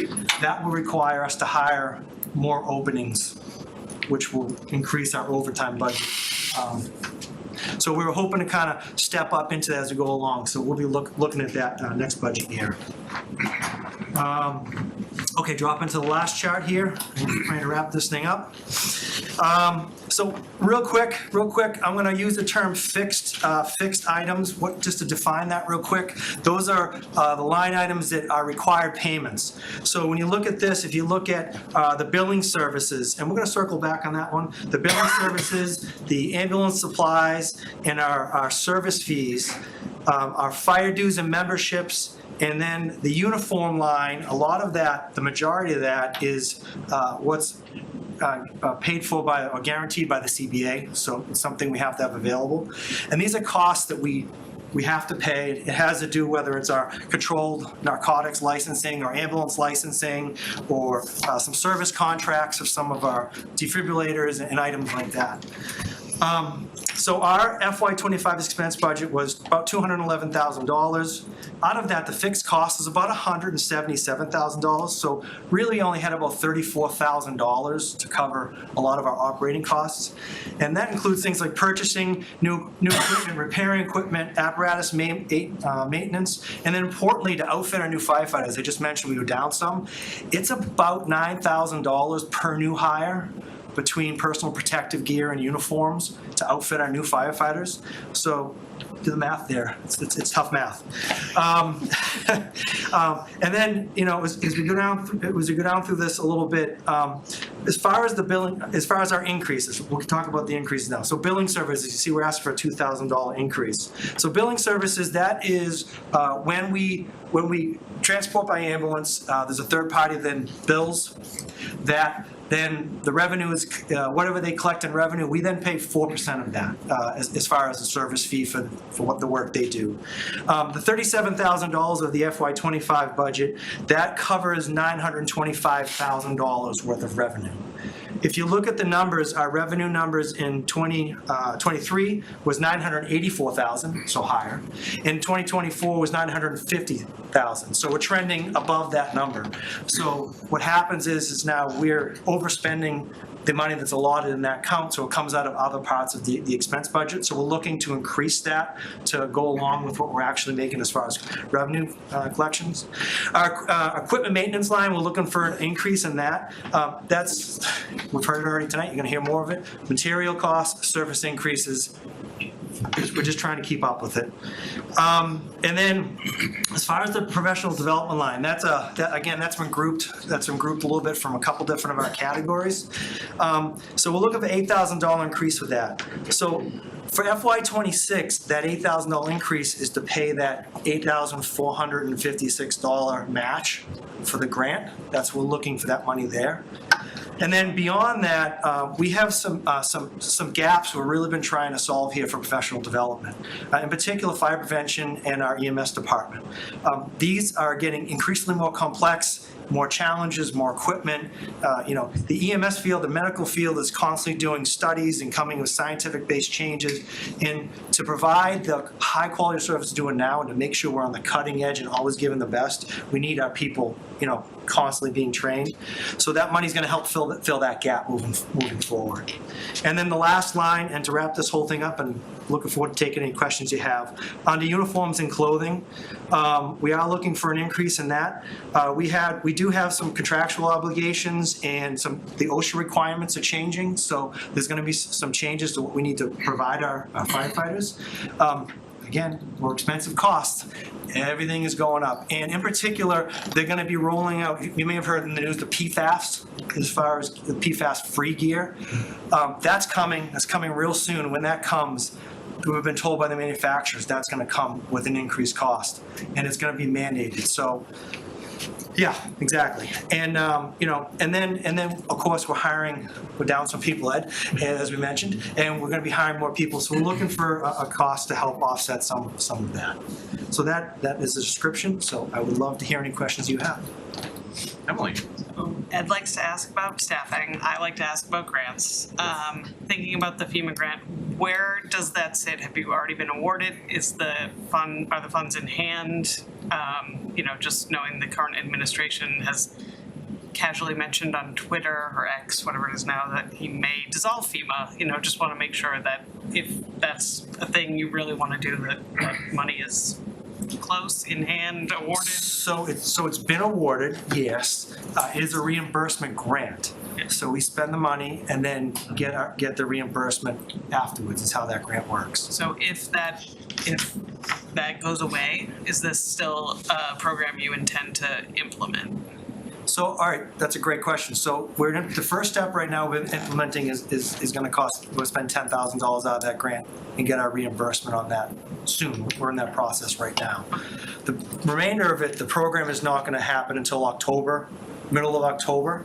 So if between now and then it all blows up, well, we may have to go to Plan X. Okay. So, yep. Great. And I think that was it, and with thanks to Chief Burns for many years of service. It's been a pleasure. Yes. Great job on your first one. So actually, I'm following up, it's kind of the same question, but this FEMA class, is this something that you get the grant money and you do it here, or are you going to the FEMA Academy that this ABC News March 8th article says, which I did read, not just the headline, FEMA cancels classes at National Fire Training Academy amid federal budget funding cuts. So is this something different, or is this the same thing where you would go and get the training? That's a great question. Yeah, no, the NFA that's something different. I've been there myself. It's a great program. No, this is we put it out to bid. We got some bids and outside vendors coming in. So this is to cover vendor costs, overtime costs, and some expenses of running the program, and that it'll be done in town actually. John, looking at your overtime budget line for the 2023 and 24 actuals, it seems like the range is there's a big range in that amount. Is that the budgets for 25 and 26, is that kind of trying to get an estimate for where that's going to come in, and it could be higher or lower? Let's ask that one more time, John. There's a big range on the overtime budget, overtime actuals for 2023 and 24. Oh yeah, $100,000 difference. Yep. So is that just, I understand that overtime is hard to predict and it could be a lot more than you thought or a lot less. Is that the 2025 and 2026 numbers, would you kind of imagine that the actuals will come in within that range, like that? Could be 50 more, could be 50 less? Yeah. Is that range kind of an expected range, or some of those unexpectedly high or low? Well, so we're doing a lot of projecting, looking at the FY 2025 budget where we are, and with the openings that we have, we are looking at a bit of a deficit on this one. So we don't know where it's going to fall. The good news is we just did some more. It looks like it's trending better than we originally thought. So that's some good news. But yeah, to answer your question, it does fluctuate. And this year's a little tough because we had a number of openings. Just as a side point, we are asking for money for fire department in April Town fiscal 25, so they definitely are seeing it trending closer to over budget. On your key performance data at the top, those like total emergency responses it seems like for these 3 years it's kind of more or less flat. Is that the long-term trend that you're seeing, or would you say responses are they up or are they down long-term? Yeah, so if you look at the last 3 years, it's pretty level. If we go back to 2019, or if you can go back 10 years, we've really had an increase in the numbers. So the short term looks like that. With all the developments coming in town and the increased, we're anticipating that we're gonna see more people and more responses. You would imagine 10 years from now that number's gonna be higher, more. If more likely to be higher than to be kind of on that scene. Yeah, if the population density keeps increasing, then I think it's very safe to assume that we're going to see that number increase. Yeah, absolutely. Yeah, if you look at the 10-year, it's a clear trend line. I think I said Henry and then Jim. So on the fire inspection and the permits issue, there is a decline trending on those. What's causing that trend that it's going down on the fire inspections and the permit issue? To be perfectly honest with you, some of that was just record keeping. It wasn't as accurate as I would like to have seen it.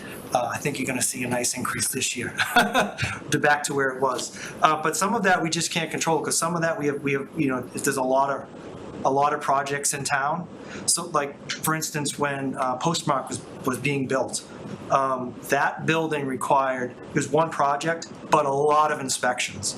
Whereas if someone's doing an addition on a house, they may only get 1 or 2 inspections. So a lot of that is also dictated by the type of projects we have going on in town. So that can really fluctuate that. When I was doing fire prevention, that 8 Postmark, I probably had 120 inspections just in that one building. So that fire inspection line has nothing to do with the engine. Is the town on the engine, the software that collects information from vendors and give it to the fire department? The compliance engine? The compliance engine, yes. Yeah, no, that program, so what he's talking about, this is a program called the Compliance Engine. What happens is the vendors, when they do a fire inspection on a barn panel or a sprinkler, they upload a record of what they did. And in that, they then indicate if there's any deficiencies. And that software filled a gap for us. Our gap was we couldn't monitor all of these different systems.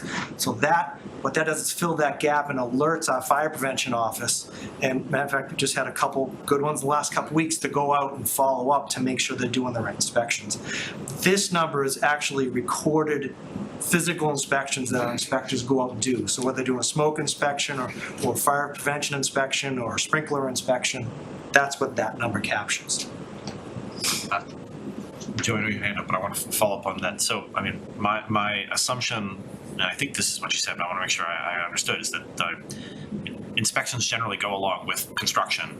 And so, much like the new growth numbers that were high and then went down, it seems like there's a similar trajectory that, in both cases, we're just like, oh, well, someday interest rates will go down and there'll be a lot of building.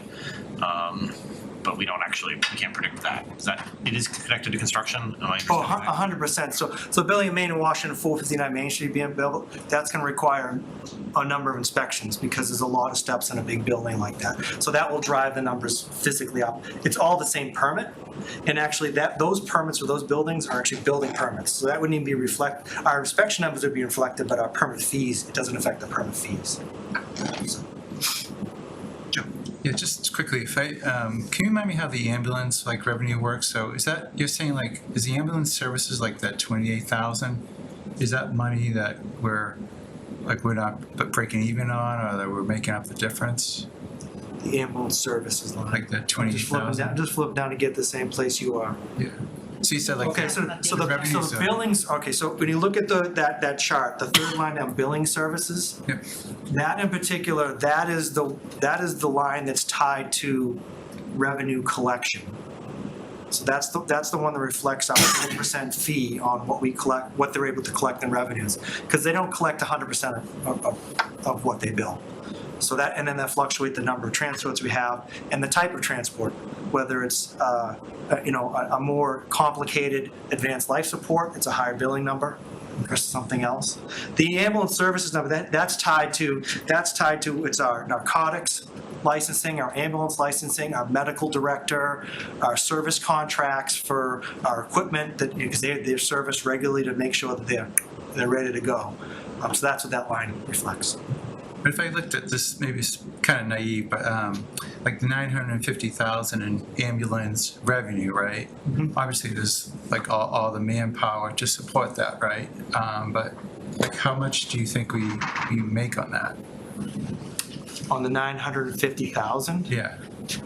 Well, that is the revenue number. Yeah. But netting that out, like I'm just, so the only things that you would net out, obviously a lot of it is the manpower, or the power to support it, right, behind the scenes. Yeah, the manpower cost it's already paid for. We're paying for firefighters to be there, whether they do one call or 20 calls. They're still there and ready to go. But that revenue number is built on the number of transports we make, how much they bill for, and then the percentage of that they collect. So that's actual revenue coming back to the general fund.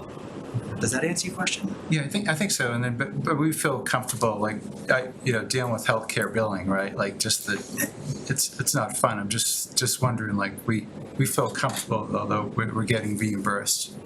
Oh, the amount of reimbursement? Yeah, like adequately. Yeah. I don't know if there's any way to challenge that or not, but. I mean, some of it is, regulated by Medicare regulation stuff, but do you know the percentage rate, our collection rate off top? I don't know off the top of my head. Excuse me, ambulance billing is kind of difficult in that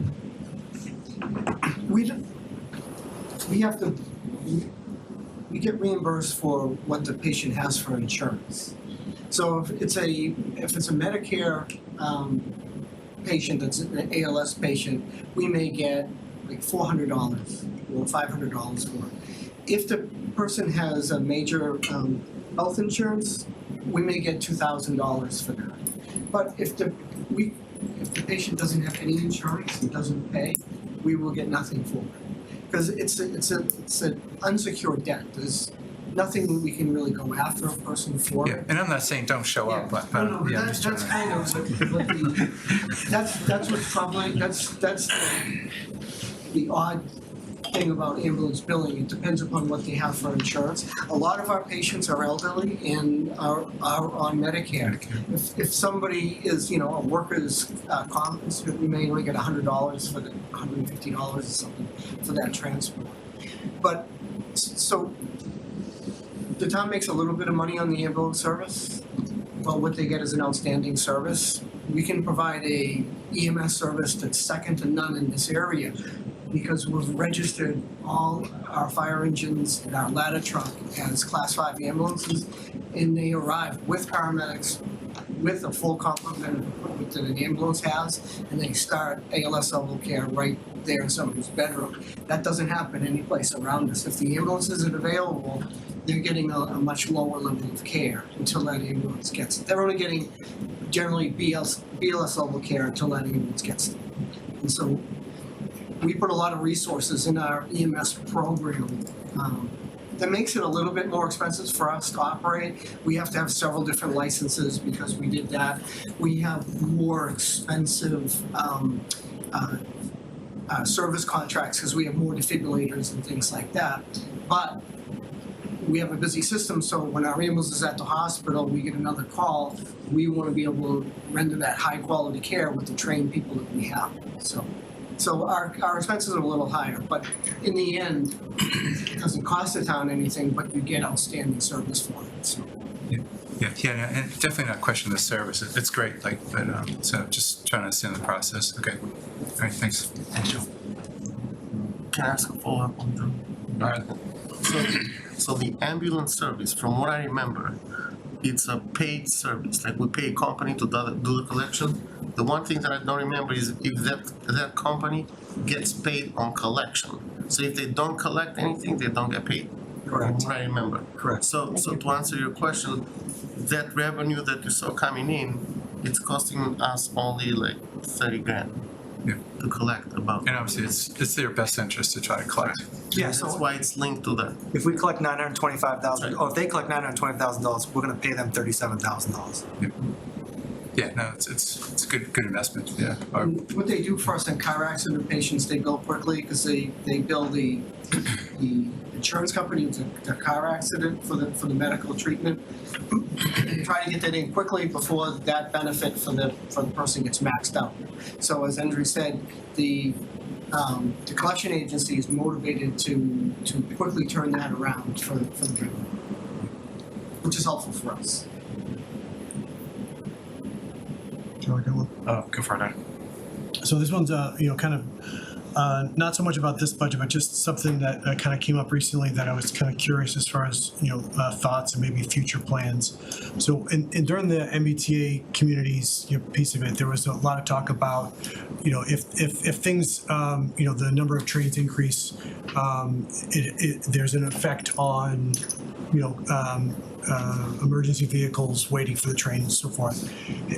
Is that something where you would have to do some studies just within the town as far as, again, obviously there's the West Side Station, there's, the main station, but would you necessarily need to look at maybe possibly staffing changes where people are, where vehicles are, timing, and is that stuff that, what would the process be, or have been any thought about what that study would have to be in order to kind of know the impact? Again, I think from a resident's perspective, we recognize, kind of as Joe and others have mentioned, the high level of service that we get. This would impact it, and so I think having a little bit more clarity around that, I think, would be helpful for all of us to know. So absolutely.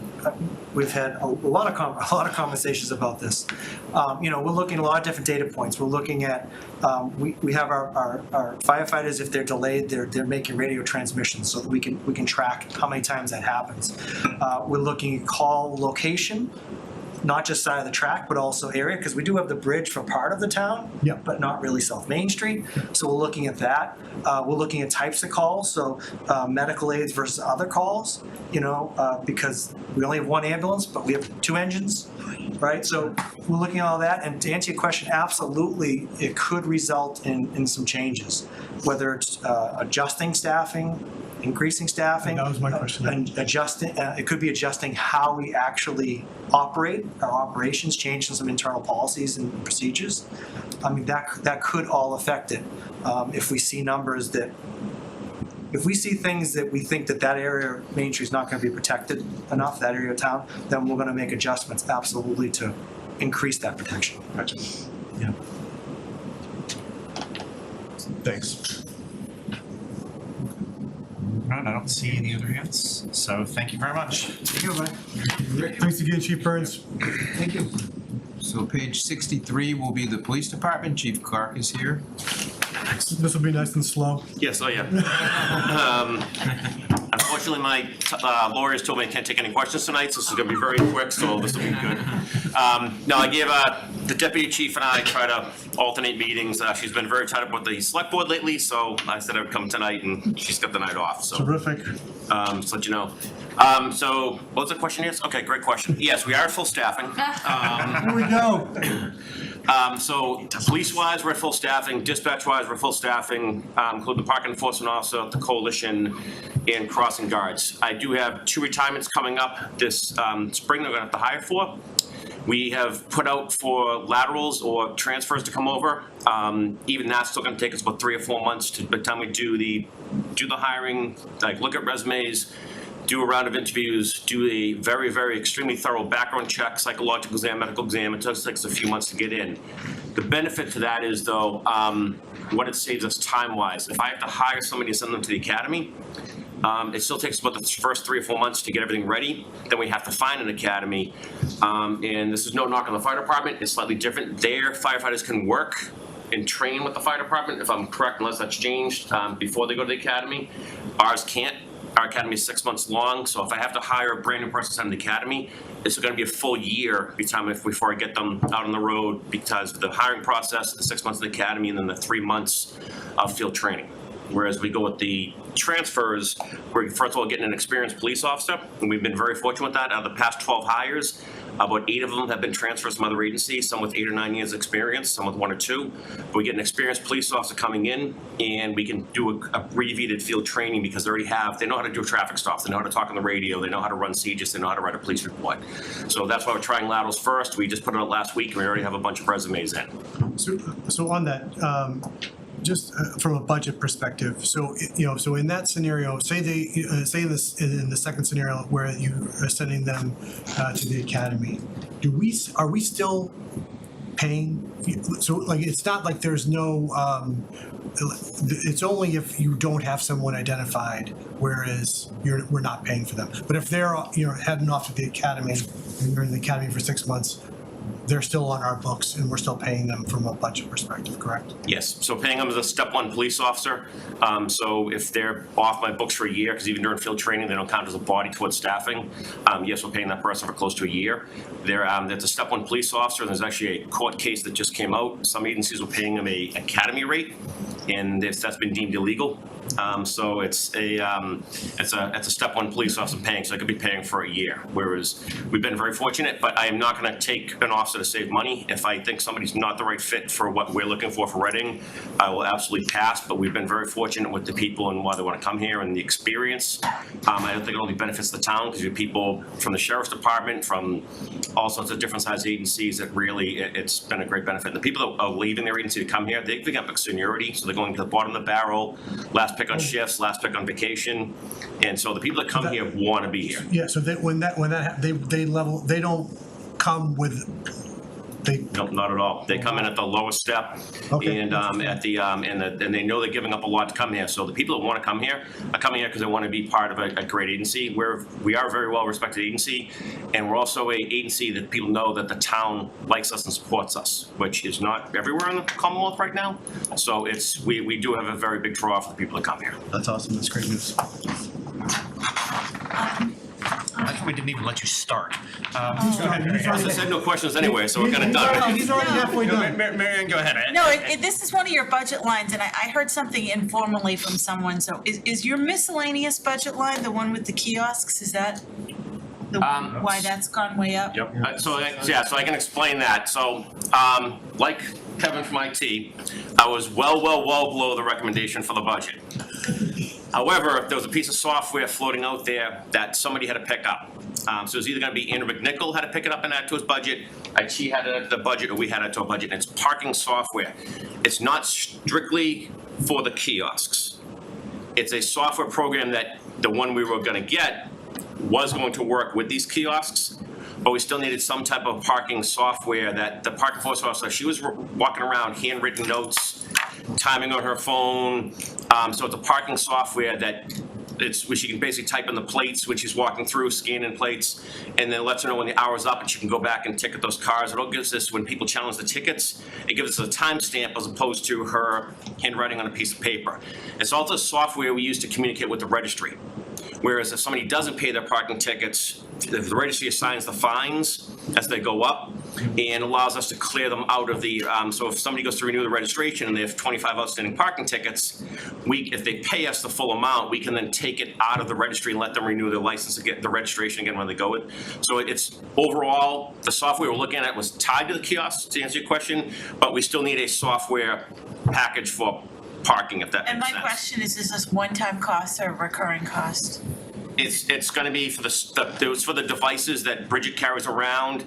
There's an annual cost we can absorb in the regular budget, but this is to get the software up and running and get the program up and running. So it's not going to be $45,000 every year? No, okay. That was for mostly for the actual device they use, and we're actually having it the officers when we're out there writing parking tickets, instead of the handwritten packets and the triplicate paperwork and everything, they can type it right in. That automatically sends it over to our system, and it prints the ticket from that little machine. It keeps track of it. It's smoother, it's cleaner, and it's actually saving us a lot of paper instead of like the triplicate forms. We have to turn in one to the registry, one to the company, one on the car. The difference people noticed is sometimes people like, oh, there's a car illegally parked, you haven't ticketed it.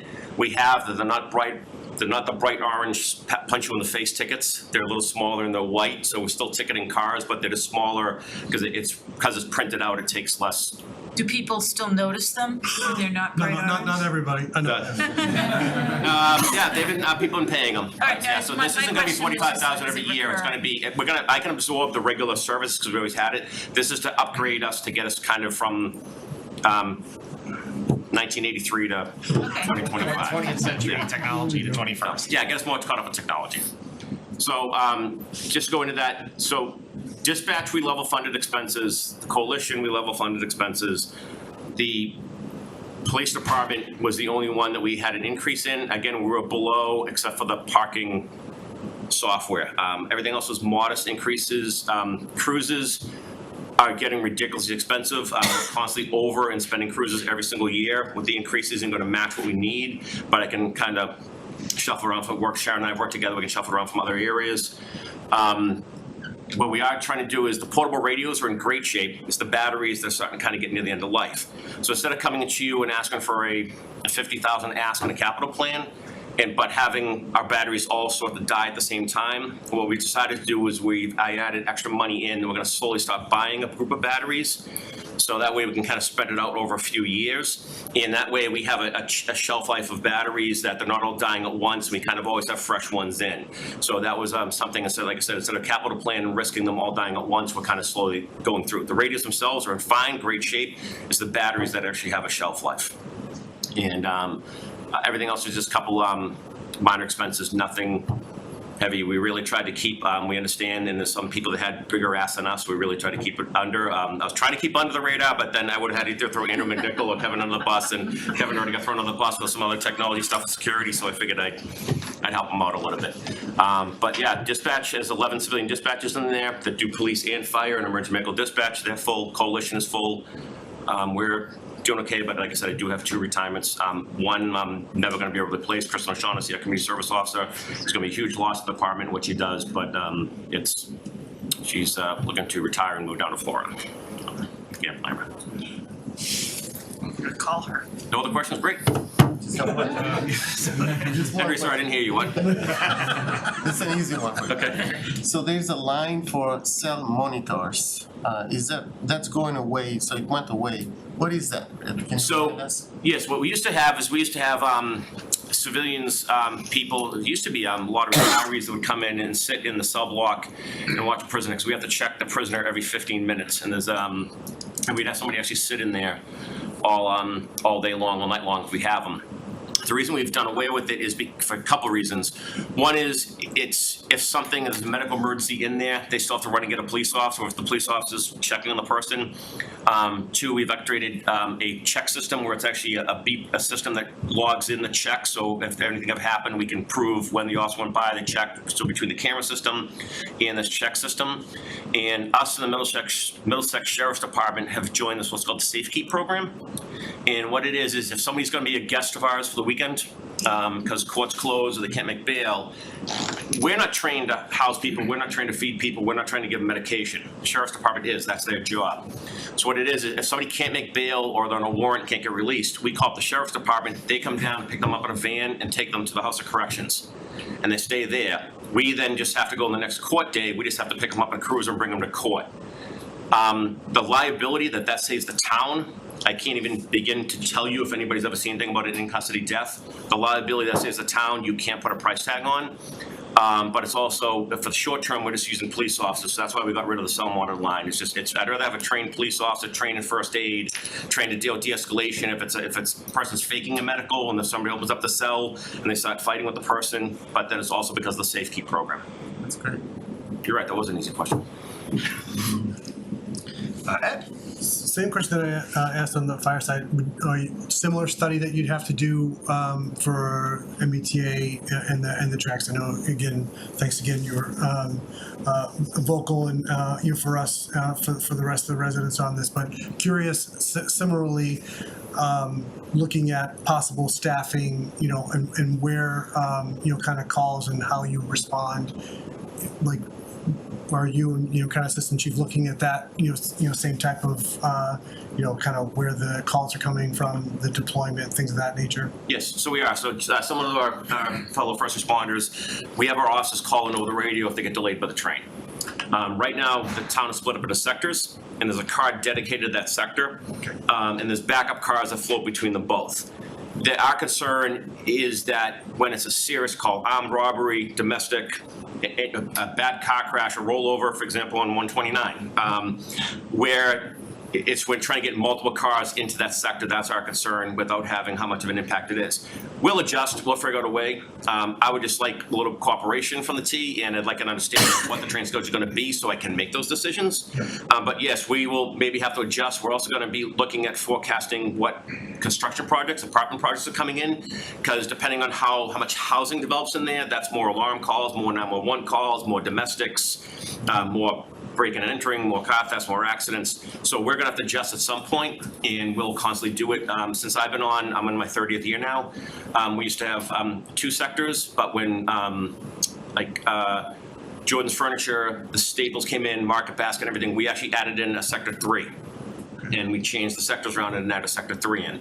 So we will constantly monitor that, and if we have to split the town instead of north and south with the railroad tracks like we do now, if we have to split it with Main Street and do east and west, we'll adjust. I would like some data to figure out what. I'm also trying to figure out the traffic concerns. If anybody's ever driven down 129 or 28, there's an accident on the highway, the dump off. And that's my concern, is I would just like to see what the impact of actual traffic is going to be, because traffic impacts their ability to respond and our ability to respond, and or causes more accidents. Not to mention, I think I told them there was 26 times that the gates were stuck down last year.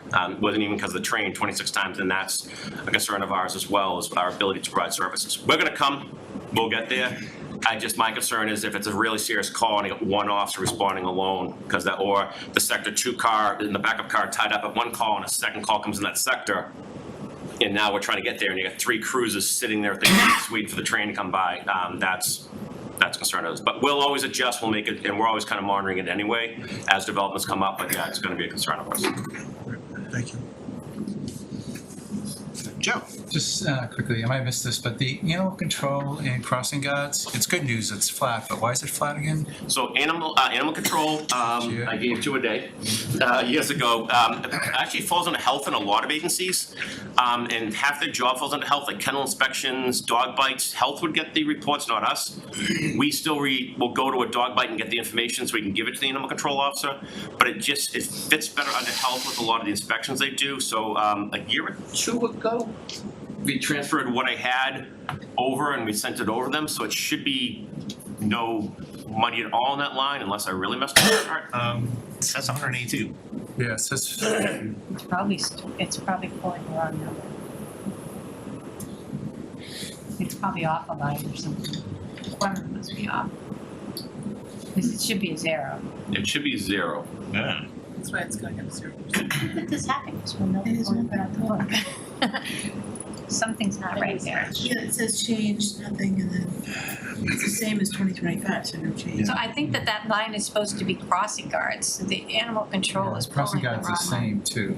And I think that the next line down is lieutenant, so it's the formula's messed up on the chart. I can fix that. Yeah, this is different what I have for the chart, but it should be. So crossing guards there's some modest increase for seasonal employees in January 1. That's already been reflected. So there is a small percentage increase Yeah, we there. can't be spending as much on crossing guards as we are on lieutenants. No, the lines aren't lining up. I can tell you that. They're This not lined up, chart, right? they're not lined up correctly in here from what we have. Animal control is 0, so crossing guards is the 182. Everything's off one line from parking enforcement down. Yeah. The bottom line's line. okay, like the 60. The total is correct. Yeah. I think it's just linking improperly. Yeah, I know the bottom numbers are accurate. It's somewhere when it translated over a line, some line moved up somewhere, but all the other numbers are accurate. Those numbers. So the test, Joe, to see if you're looking at it and make sure you're kind of. That's a good catch though, because we can fix it before the. So just remove the animal control and shift everything. And everything should be Then good, that yeah. gets like overtime is not 0, and That's right. 2,500 for training and 45K for overtime. Those look right-ish. So, and obviously, Oh, yeah, control the- officer is the big line, and that's what you'd expect. So I don't And the know what the heck. overtime line looks messed up too. Yeah. Excel formula gone awry. Yeah, it looks like maybe it's been added into something else. Ours are, like I said, the formula we have is more broken down by years and everything, so when it gets transferred into a smaller thing for the sheet, it must have just added some line over. But I do know the bottom line numbers are all correct. The overall impact is, yeah. The chart is just messed up, I'm sorry. So what is the overtime then? Do we know? What's the real overtime? Is that 45 right, or is that? No, it would not be right. It's probably added into one of the other patrol, like probably under the patrol or one of the other lines, because I don't see it. Oh, actually, no. I'm not sure. I'd have to, let me look it up. Actually, you know what? Let me look at the chart that makes that chart right here. Huh? Might have to look over here. You can look at my chart. I'm just gonna pull up the chart that creates that chart that it's linked to, so it's obviously not linked to our.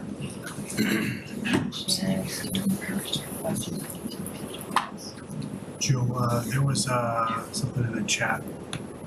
On Zoom.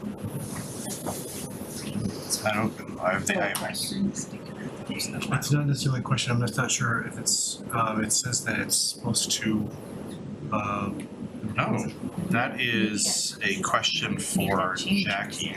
Because I don't remember it looking like that. recording will stop at, I think it's gonna stop at 9, so I just, Yes. Limit of 2 hours. was optimistic. I just had a training where they said Firefly's AI do not write situation. Alright. Okay. So overtime is Just four noting hundred and that fifteen I've never heard of it before yesterday, and Oh. now I see it. The overtime is pulling to the crossing. Guards, yeah. The 415,000 is the Okay, so that's the overtime. It's just in, the chart's all messed up. So the spreadsheet we have, for some reason when it's being condensed here, it's collapsing in, linking it to- yeah, and it's listing it to wrong Do areas. you want me to share my, where the numbers are coming from, because that looks so messed up? Sure. That would be helpful. Jackie, can I share my screen so they can see the actual Munis document that makes it up? Thank you. And I can fix this. For anyone not looking at the chat, Ed. Chris, I saw Chris's response. Right. So this is where it's pulling from, right here. Boy, is that small. Is it bigger? Bless you. Okay. So I'm making it bigger, but I'm making it so you can't see all of it. So the chart's over here and it's pulling, so it's obviously pulling the wrong cells. So overtime is 415. Okay. I'm trying to make it so we can see everything. So animal control is not a line. Oh, and that's probably what happened. The chart needed to delete it, so it threw everything off. Okay. So Probably, because it's 0, you probably didn't make it flat. yeah, the Munis report did not pull a line for it because it's 0. So that makes sense that, So it needs a dummy line so that it'll match our budget. yeah, I would need to like just check all the formulas again because it's definitely wrong. So these charts over here are created from files from Munis. So you see how all the account numbers, you wouldn't want to see all this for every department, which is why we summarize it. So it's good that that got cut because it will be fixed for the, because that is confusing. We don't have overtime at 45,000 for our police department, so good catch. I apologize because this is all me. We should have just minutes in the crossing guard. None of this is, so everything Looking at like related to this is up kiosk software and not picking it from the inbox. Here I am looking at everything that's gone up and ignoring the things that are flat. Some of them Yeah. are actually quite interesting. Yeah, because it's easy to just go look along and look at the percentage changes and not look the other way and say, what line was Yep. that? Yeah, I mean, everything's pretty normal, it's just that chart isn't pulling, so like I said, crossing guards is the school traffic line, Okay, which that's and your overtime's 415. And sometimes it trends higher, it's hard to know. In some orders, we haven't budgeted for that in a while, so that's why I was kind of surprised, Andrew, when you started asking about that. That's right, I thought that's it. it's. Okay, yeah, and That's that's the the buyback, number, actually. and so it looks like the actuals are 0, Yeah. and then for some reason the budget is not 0, but still Yeah, weird. not large. Yeah, we did have some actuals to show, but it's. Oh. Oh, no, you're looking at the wrong line. No, this says 2,500 for cell monitors. Yeah, that's just a small amount. Yeah, that's. But it should be, Actually, no, that's police officer training. I'm on the wrong line. Cell monitors is 0. Yeah, 0 for 25 and 26, yeah. that's just a readable table, I guess, and that's. Yeah. It's been zeros, but there is 2,500 here. That's what I'm saying. It's a tiny percentage drop. Yeah, anyway, all It's right. level, it's not an increase. We can fix that. Yeah. All right, so I'll stop my share. So we've seen that. I don't know why that happened, but I will fix it. All right, so Jackie's bringing back the budget.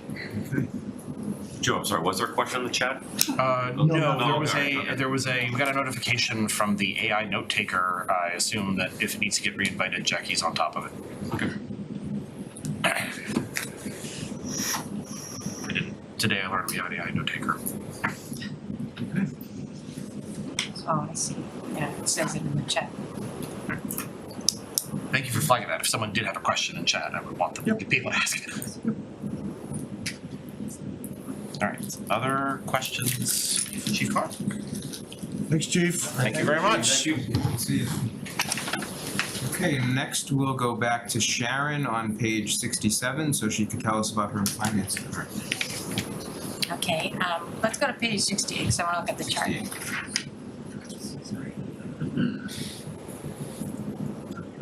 Okay. You can see that finance is going up 3% in total. Scroll down a little further so we can see the other charts. But that's the first one, we'll stop there. So wages are going up 5.5%. So the reason that first let's say this. All the staff in finance are non-union employees. They get a 1.25% COLA and a step. And the step could be 2.3 to 2.5%. The 2.5 is more management level staff. So you're looking at about a 3.6% increase. So the reason that finance one is higher is because we added that treasury analyst and the part-time person that we had was working in administrative services, so that money, that $19,300 that was in that budget for fiscal 25 is being moved here in fiscal 26. So it makes it look like a higher increase, but you'll see a reduction over in the administrative services budget for us taking this operations specialist that was doing the job over to our department. If you could go to the next page, please. And then under finance expenses, we're going down by 12.2%. And the big thing that's going on there is our assessor is a regional assessor. He does Wakefield, Linfield, and Reading. But that's only been going on for a few years. And when we built the fiscal 25 budget, he wasn't sure he was going to continue with the third community. He wasn't sure he could. You know, it was a lot of work. And so when I budgeted for fiscal 25, I budgeted for his benefits and salary because he's a Wakefield employee. We paid them towards his benefits and his salary for only 2 communities to be sharing the cost of him. It turned out he was able to find a way to get it all done and keep all 3 communities. And so in fiscal 26, I reduced the amount that we pay Wakefield for him because now all of that is being spread through 3 communities and we enjoy some savings, which was helpful because when we initially did the budget, we had run a little short with the select board, and this was an area I was able to cut to get us down, by 21,000, which was helpful. So that's the major change that's going on there in expenses because he is not an employee of the town, but an employee of Wakefield. Other than that, there's not a whole lot going on in finance. We have the new treasurer analyst position that we added as, by moving savings from other departments. And then there was 19,000 that goes towards that salary that was actually paid out of administrative services that's being moved here. And then this regional assessor change. Other than that, we're pretty flat with our budget. No increases really. Small 450, which I think is professional development in the finance area. We have a new collector, so we're trying to get a little bit more professional development there because she's new and will need a lot of the municipal training that we go to. also answers a preemptive question about why the collector salary line has gone down, but if you've had turnover, then Yeah, there we you go. had a very experienced collector retire, and then we have somebody who's coming in at a lower step on the scale, and so we have some savings there. Understood. Joe?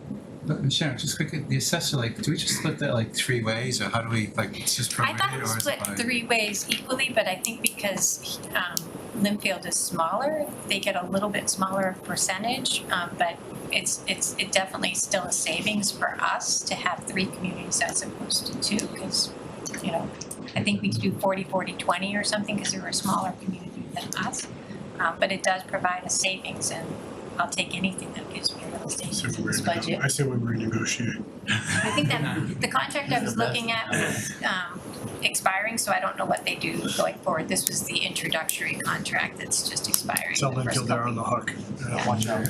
I was kind of surprised it wasn't 33% across the board. It was a little bit different than that, but hopefully they make it a little bit, because he was putting a fair amount of time in getting, you know, established over in the field. So maybe they'll negotiate a little bit more so that we get a better split.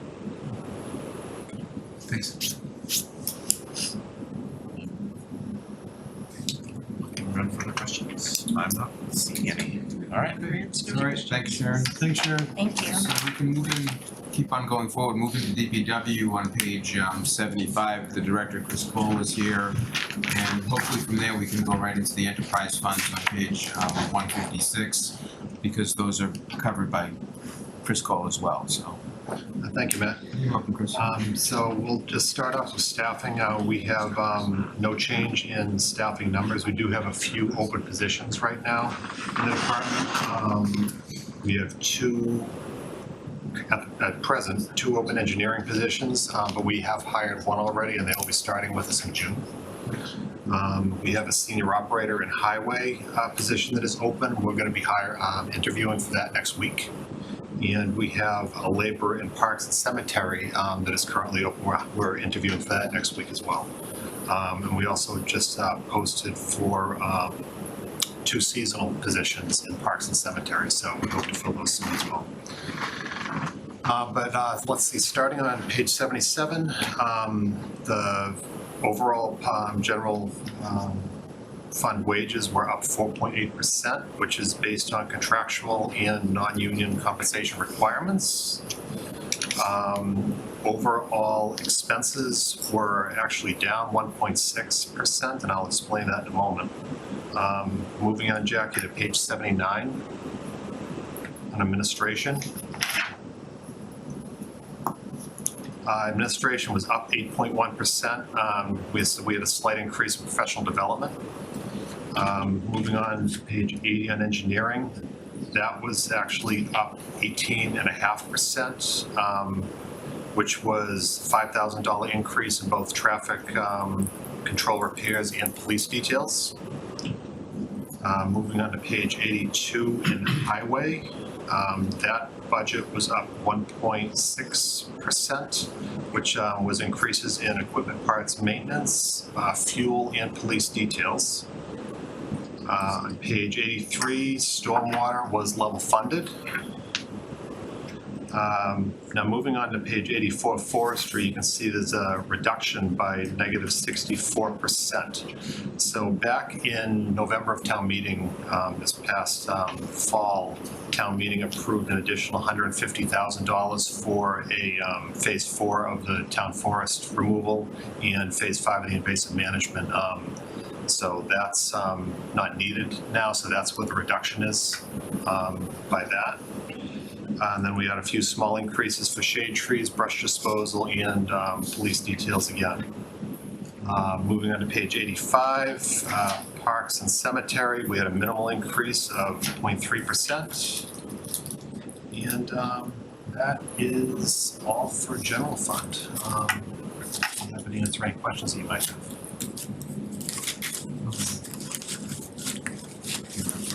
Before I call myself. One of the increases, the police detail line, was interesting because the actuals have come in way below the 25 budget, and the 26 budget is up from, it's is actually just one of the few increases. Which line is that for? This is on page 80. This would be the last, I guess this is engineering division expenses. Yeah. If actuals are coming in below budget, I'm curious why budget's going up. Well, you're talking traffic control repairs, you said? No, he's talking about police details. Oh, police details, I'm sorry. Traffic control repairs, I know people keep running into things and breaking them, and it's not good. And we have to keep paying to fix them. I get that, I understand that problem. No, this one I was curious about. Yeah, so, so that is just increased work that we know of this year. You know, we're gonna be doing road construction on a lot of major roads that are gonna require police details, and the overtime costs are continually going up. So we just added a little bit extra in there to help us along. And Joe? Just quickly, the page 85, like the laborers for cemeteries and like 5-cent cemeteries. What's driving that? It's Oh, you mean like the negative 35? I mean, it's going like, you know, I guess the good direction, but just. Right, so that, that typically is if you have, you know, someone that's more senior level leave, and then you fill that with a lower position. So they start at lower steps. Attrition. You meant trio junior operators, the laborers is going up. Or are we looking at the same thing? Yeah, so you're, I wasn't looking at the same thing myself. I think that's saying that somebody left that was a higher level and they hired. I think it's just shifting between.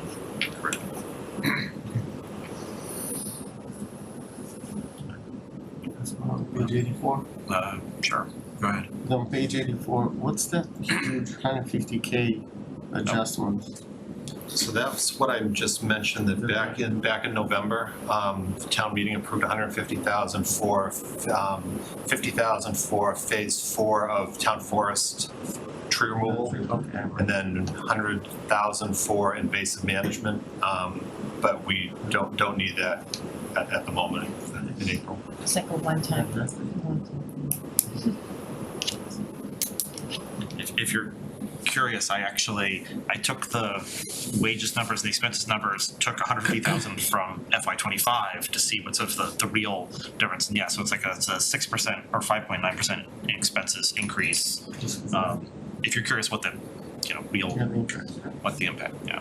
So obviously that's just swamped by the tree cutting expenses.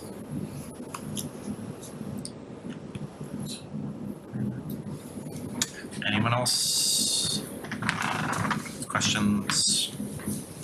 So I guess, is it enterprise funds now? Yeah, I think Chris will handle enterprise funds. That's on page 156. We'll scoot down to that page. What do we have to do to get the school budget not in the middle? I know, yeah, the school budget usually smack in the middle. So we'll start with the water enterprise fund. So we can just start at the table on page 157, Jackie. So water wages went up 3.6%, which is based on contractual requirements. Moving on to page 158, the operating expenses. Now that actually went up, increased by 45%, mostly due to $200,000 increase in the water meter line item for the second water meter program. You know, 20,000 for normal primary meter replacements that we have to do every year, and then an additional 200,000 on top of that to just cover for the second water meters. Don't the people pay for the second water They meters? do, but we still have to pay for them up front, and then the money comes into the back end after they pay for them. So. And then, let's see, and then the MWRA water assessment increased by 3%, plus we had some increases in fuel, police details, and copper pipe due to rising costs. moving on to page 160, Jackie, sewer wages. Sewer wages went up 4.7%, and again was by contractual requirements. Page 161, the operating expenses went up by 18%, and that was all for increases to sewer,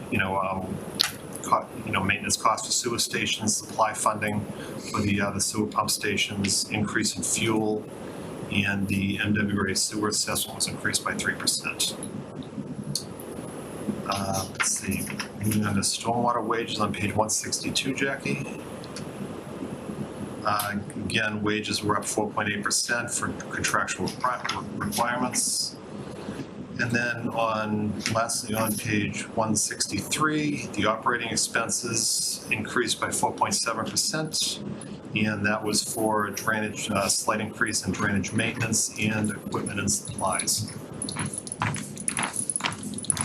Question you have on enterprise? I've got a question on the meters. So is there gonna be 200,000 then of revenue coming through on those? Yes. So Sharon, is that in the budget anywhere? Yeah, it's projected revenues. So you have the expense line item and then we'd be projecting 200,000 more in revenue. All right, so it's in there. Okay, thanks. I'm just curious, over the past few years, professional development, it was $2,500 something in fiscal year '23, and now it's 21,000. Is there some new standards that everyone's getting trained on or something? Why has professional development for this? What page is on? I'm sorry, I'm looking at page 161. So under expenses, and then it just was an unusual trend. I don't know what kind of professional development you need, but it isn't just this year, it was last year, so I don't know why.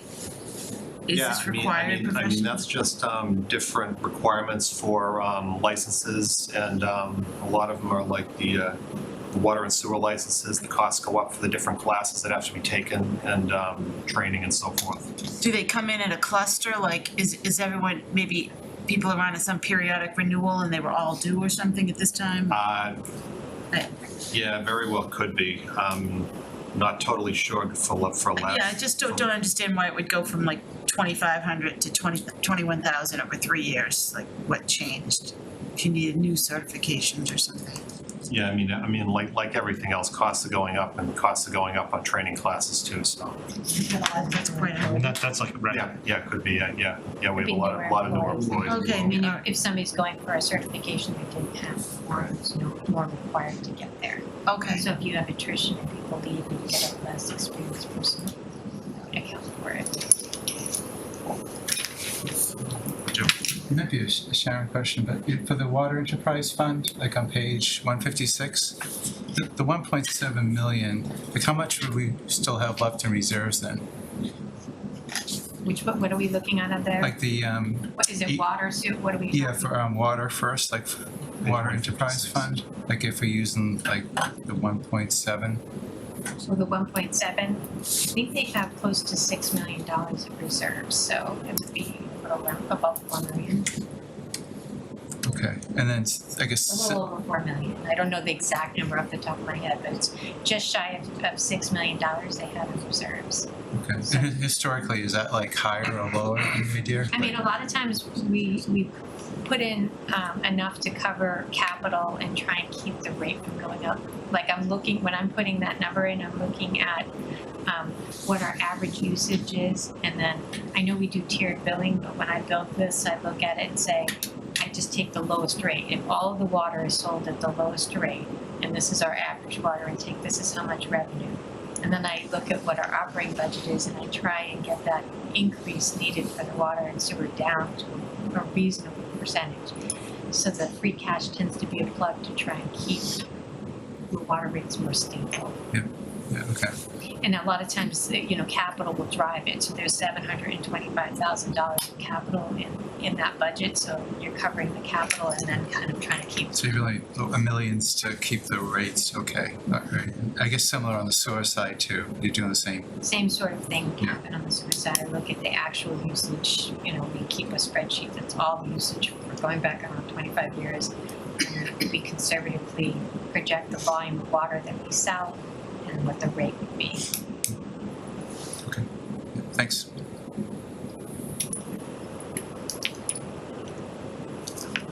Looking around for other hands. I'm not seeing any. Is that it for Chris's section? Yeah, that's it for Chris's section. Chris. Thank you, Chris. The last two enterprise funds, one is the PEG Cable Access Enterprise Fund. It's essentially a pass-through. The money goes to RCTV. We get money from Comcast and from Verizon every year. We negotiated licenses with them to get those funds. That's on page 164, I'm sorry. Thank you. I forgot. You can see it's declining. Right, and it's declining, although I think at least, I'll have to check the dates, but at least one of the licenses is coming up for renewal, so we'll be talking with, I believe it's Verizon again, to negotiate a new license. I'm not expecting that revenue will go up at all, but hopefully we can at least keep it at the same level. At the beginning of those contracts, don't they give us capital? They negotiate some They capital. front load the licenses with the capital. RCTV likes to have the capital up front because they can do more with it. So now the capital has already been paid out and expended, and so they just got the regular payments every, I think it's quarterly. And the final enterprise fund is just that landfill enterprise fund. It's essentially a monitoring. It's sort of a pass-through. It's the same amount every year, $37,000 in, $37,000 out. And that was established back in 2002. And the landfill is where Staples and Home Depot and all that place. Home Depot and Jordan's is now, so before my time here. So those are the last two enterprise funds. Yeah, the landfill is essentially a performance deposit, to make sure they do the landfill monitoring. So the developer purchase is required every year to pay us $37,000, and then they send us the invoices that they've paid yearly, based on. So it's kind of like a performance deposit to ensure, that we agreed with the EPA to make sure that this was a landfill, it has to be monitored, and that's essentially what's going on here. And the longer you get away from when they purchased it, the more the burden falls to, because in the beginning there was some burden on the town. More burden goes to the developer as time goes on.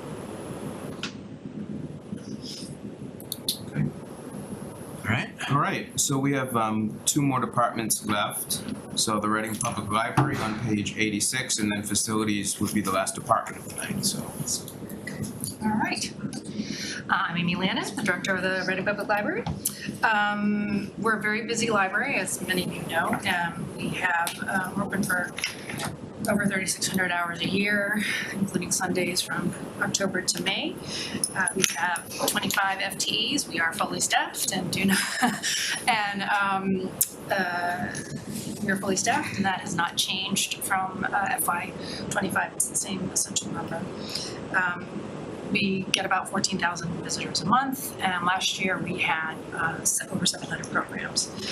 Our physical and online resources are well used with over 500,000 hits, and that includes books, movies, streaming audio. It includes research databases, online tutoring, language learning, etc. So in summary, our overall increase is ask is 3.6%.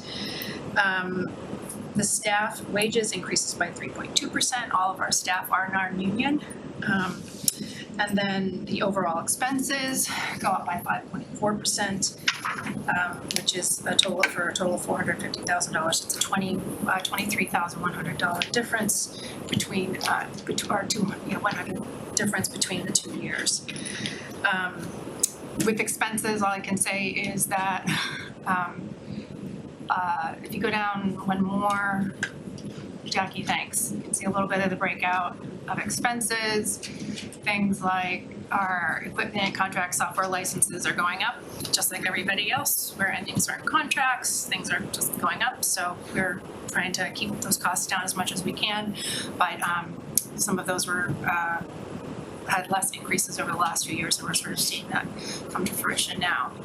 And if you could go back up real quickly, Jackie, thank you for being so facile. To the previous page, at the bottom of the previous page, the one new line that we've added this year, it's a $17,000 increase for the Office of Equity. It's a net increase of $10,500, which is really not that much because we took some expenses from other line items and got squeezed $6,500 out of that. So $6,500 of existing funding and $10,500 of new funding. It is a new line. I know it's a tough time to add new lines. It is way cheaper than adding a part-time assistant or trying to get an actual employee to help out. This is a Department of One or Division of One, doing a lot of things townwide. These are all our department heads, assistant department heads, team leaders. So it's a very busy job, and this money will allow for outsourced vendors, bringing in subject matter experts, and various programming for both employees and for the community. I think that's it. It's basically the summary. That's the ask. Looking around for questions. Okay. Joe? Yeah. Amy, what's the expenses, like what's OESJ professional services? Yeah, that's been, so that was, it's like a big bucket for the $17,000 is, so it could be having consultants come in, speakers come in, programming, training, train experts, subject matter experts for it to come in for either staff or public training, which we've done both of. Okay, thanks. I'll steal the enemy kind of question. Are you, does this library get any federal grants? Yeah, with this year actually in FY25, we received a $20,000 grant from, it's administered by the Massachusetts Board of Library Commissioners, but it's a LSTA grant, which comes from the Institute of Museum and Library Services, IMLS, and that is funded. It's not something you get every year. It's a competitive grant that we go for every year. The building was funded through an LSTA grant, so it's a larger, much larger program, and we have, those grants range from anywhere every year you can apply for them, range from $5,000 to usually $25,000 for the smaller subject matter grants. So it could be providing services to elder services, it could be civic engagement, this one happens to do about the environmental sustainability and health. So we're doing a lot of great programs with this. It's meant to be an add-on, not a substitute. Yeah, because it seems like it's a fortuitous thing that it came in FY25, because I get concerned with, we've already got the money in the bank. You have the Director of Equity, and last year it was called the Director of Equity and Social Justice, or did the title change? No, it's still the same, it's just too long to type into the little box. Because I'm just wondering if, you were worried that having that in your librrai would make you be a target from the federal government to not get future federal grants because you have a position like with DEI and they'll just looking at keywords. No, I think it's something we're definitely looking at. And if you look at the list of words you're not allowed to use, there's a lot of euphemisms you can't use, but this is a library, we've got a lot of smart people there, and I'm sure we can come up with a lot of euphemisms that aren't on the list, so. There are a few thoraceuses in the library. I say that glibly, but I don't mean it glibly. Do I think it's still an essential service? I do, and I think, is it that it's in the library, or if it were in another, or in the police department? No, I'm not disputing that, I'm just saying when you have those names of things, Absolutely, no, I think it's definitely something to be thinking about. Hard if you sought future federal grants. There is a coalition of DEI directors all throughout Massachusetts with something like 61 members from communities all over the state, and you can bet your bottom dollar that they are speaking every week about this. They're working with the MMA and the MAPC, and they're really talking about what the role is and how to finesse and continue on really needed services in the current environment. Yeah, well, at least you're not too dependent on federal grants. I guess that is my point. Correct. So even if it's that situation, you're independent of it. That's good. Thank you. Would not want to be applying for a building grant right now.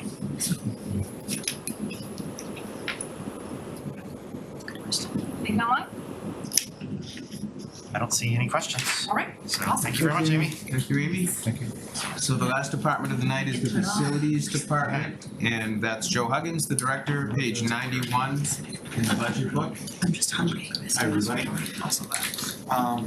Jack, can you go to page 92? So before I get started, I think you guys, last week was FinCom worked, they did the school's budget, and facilities takes care of core facilities, maintains all town and school buildings. We do manage around 20 people on the school side for the custodial operations over there as well, which encompasses cleaning, chemicals, and custodial staffing, but that's voted separately. What we're talking about tonight is the core facilities department and the town facilities budget. If you look at page 92, the overall increase is 3.4%. Going down to the bottom of that page, you're gonna see some numbers that are probably gonna stick out at you. There's been a 33% increase in our elevator service contract. The reason for that is we competitively bid all this out through procurement, and we had a very inexpensive price for the last contract. And we finished it out with this company, and as we thought we'd be coming in, we were having issues with them. We put it back out to bid, and now we're paying really the market rate for what we're getting. So that's why there's an increase there, and we're mandated by the state on yearly inspections of all the lifts, elevators, and things like that, and all the 17 units we take care of townwide, okay? There's also an increase in alarm expenses, and that has a lot to do with, Kevin had brought this up earlier, the software associated with that. This has to do with the maintenance and repair of these systems that's in all of our buildings. And we had these systems installed 3.5 years ago. And, of course, every year we have equipment that either breaks or we need to replace it.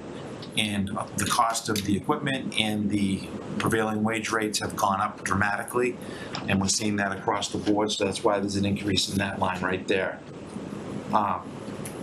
Pest management services also is up 28.5%. We've seen an increase in pest management needs in town and school buildings, rodents to be more precise, which we have a very strong integrated pest management program that's through the state, and we're mandated on what we can and cannot use to take down this type of threat, if you will. So, but because we've had an uptick, we're doing a lot of work to keep that under control. If you go to the next page, page 93, under the energy budgets, energy budget's up a total of 1.3%, but what you are seeing is an increase under energy conservation. Phase 1 and Phase 2 of performance contracting, we do something called measurement and verification. And what that is the checks and balances to make sure that we're hitting the mark. Every year they come out and they do an audit of all our buildings. They were out there about a month ago, I want to say, and they get in on our energy management systems and make sure that everything is set to the parameters that they put it at to achieve savings. So it's a checks and balances, because if we don't hit the savings that we're guaranteed, Noresco would write a check to the town, but we've exceeded savings every year on that. Down at the bottom of the page under the expense budget, this is the town expenses. We're up 7.7%. We took on a new building. As you know, we had the Birch Meadow Pavilion building that sits out there in the field, and the cleaning services are paid through the town facilities budget. So that's why there's an increase in that line. It's not a big increase, but there is an increase. So the total on the town facilities budget is up 3%. Room for questions? John? On that alarm expenses line, there's a big increase from last year, but down a bunch from the 2 years prior to that. It was down the 2 years prior to that? It's down from 2 years prior to that. Yeah, and what it is a lot of the, a lot of the cameras have a lifespan. We didn't realize this, but the cameras that we have installed, a lot of them are outdoor cameras. And so what we're doing was systematically going through, and every year we pay for it, but we have a maintenance agreement with the company that does the work. And the cameras take a beating outside, and they're very expensive. So what we're doing is we're targeting a group of cameras every year so we can stay on top of it. So I'm trying to remember. There are a bunch of, I've noticed a pattern. There's a lot of things where to increase this year, it's actually the same as FY24. I think part of the story there might have been the energy expenses in FY25, which were particularly sharp increase. Yeah. So I'm guessing there was probably some scrounging for savings last year that now things are reverting to what they were the year prior, which.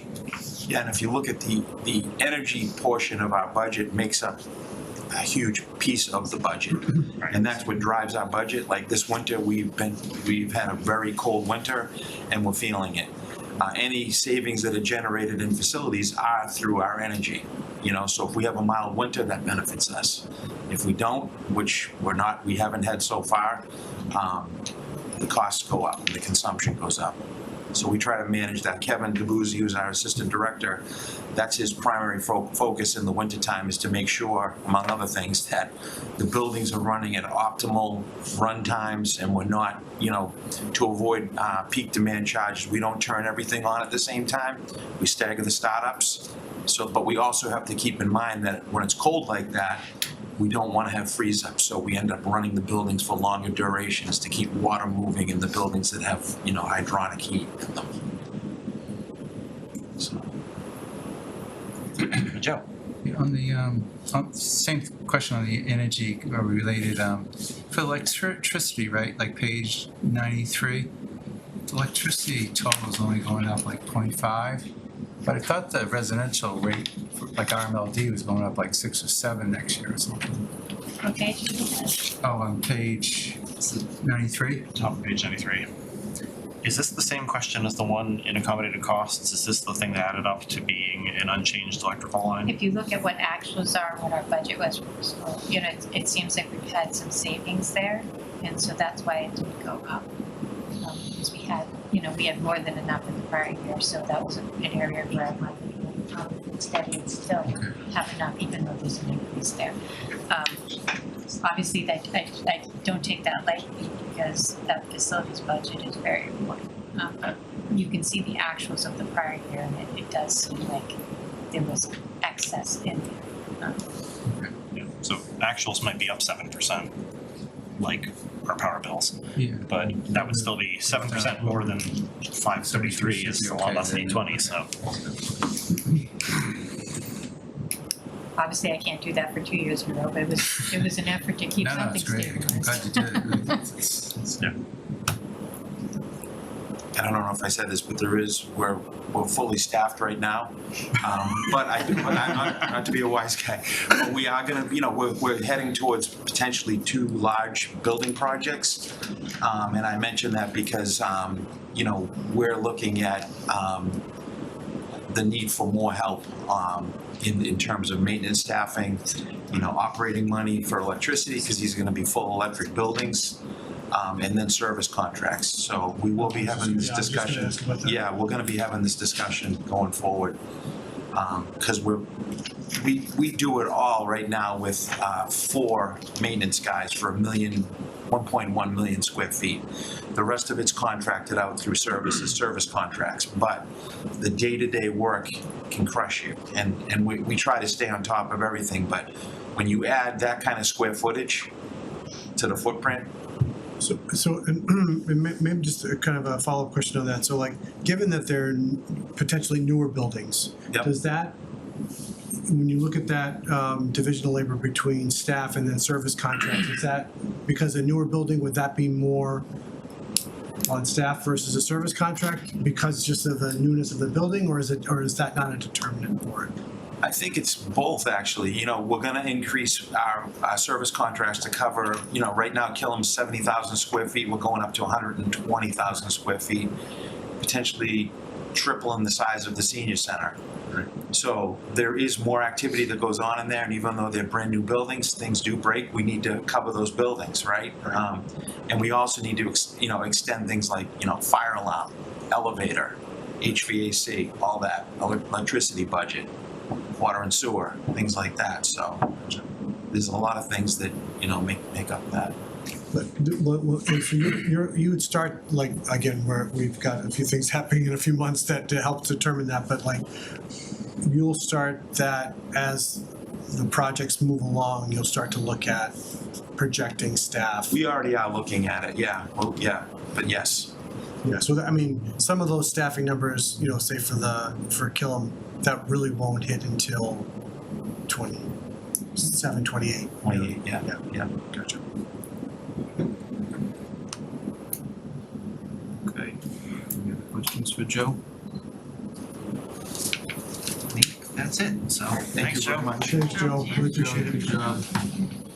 So I know Sharon had talked about capital and debt at the beginning. We have the capital plan at the end of the budget. So Let's go through that line by line. I'm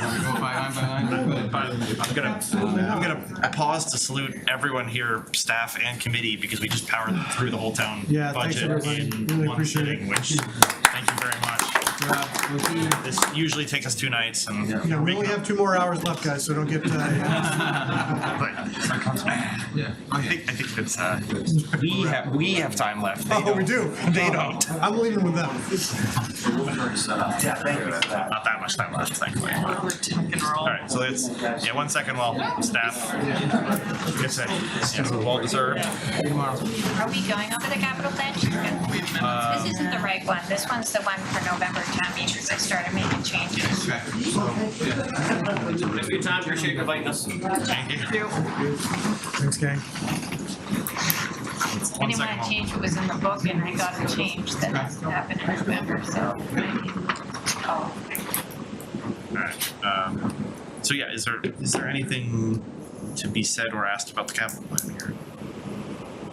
You want to pull up it? I think that she has that same file open, there's a tab for 26. Like, she was just on the wrong tab, so she had that one open. What they saw in their packet is on the tab next to what she was on. I don't know, do you guys want me to open it on the screen? Can you open it on your screen, or do you need Jackie to share? I can open it. Okay. She just had it up, that's all. Okay. So the one in the packet is not.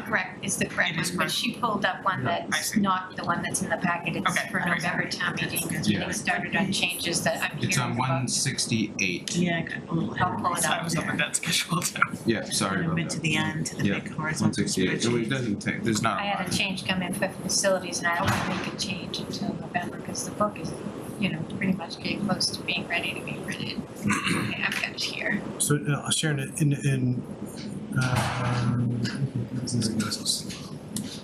what's your first line item there? I'm just gonna ask about that. On, I think Jeffrey mentioned it when we had the school in, so I was just curious. That just takes I don't have it on my screen, okay. Do you guys want to go over the highlighted sections? How do you want me to do this? So anything you see in purple has some sort of change. And when it got printed for the book, and I think it's normal that we don't show you, but over on the far right, like, so let's looking at facilities master plan, if you look to the right, it will tell you what I did, and it will say this is a new item, something that they're asking. So they're looking for a facilities master plan to happen so that they can determine kind of priorities in terms of what's going on with all their buildings and help us, build things into our capital plan that might be needed. And then going down to the next line here, this is going to be funded by Green Communities, so I had it here, and then I think it was $150,000. But Joe Huggins said that they're getting a Green Communities grant for it, so I took it out because we could use it elsewhere, and so that's what that is. This ropes course. What did I do? It's got I funded move it back out another a 3 couple years. I move it out 2 Yep. years. So I know in the past, there's been times we've printed so you can see my little notes so you know what I'm doing. But it's basically, if you see like blanks going outward, it means it's going in, and then if the number, you know, if you see blanks coming in that are colored in, and then I'm moving it up, so that's essentially how that works.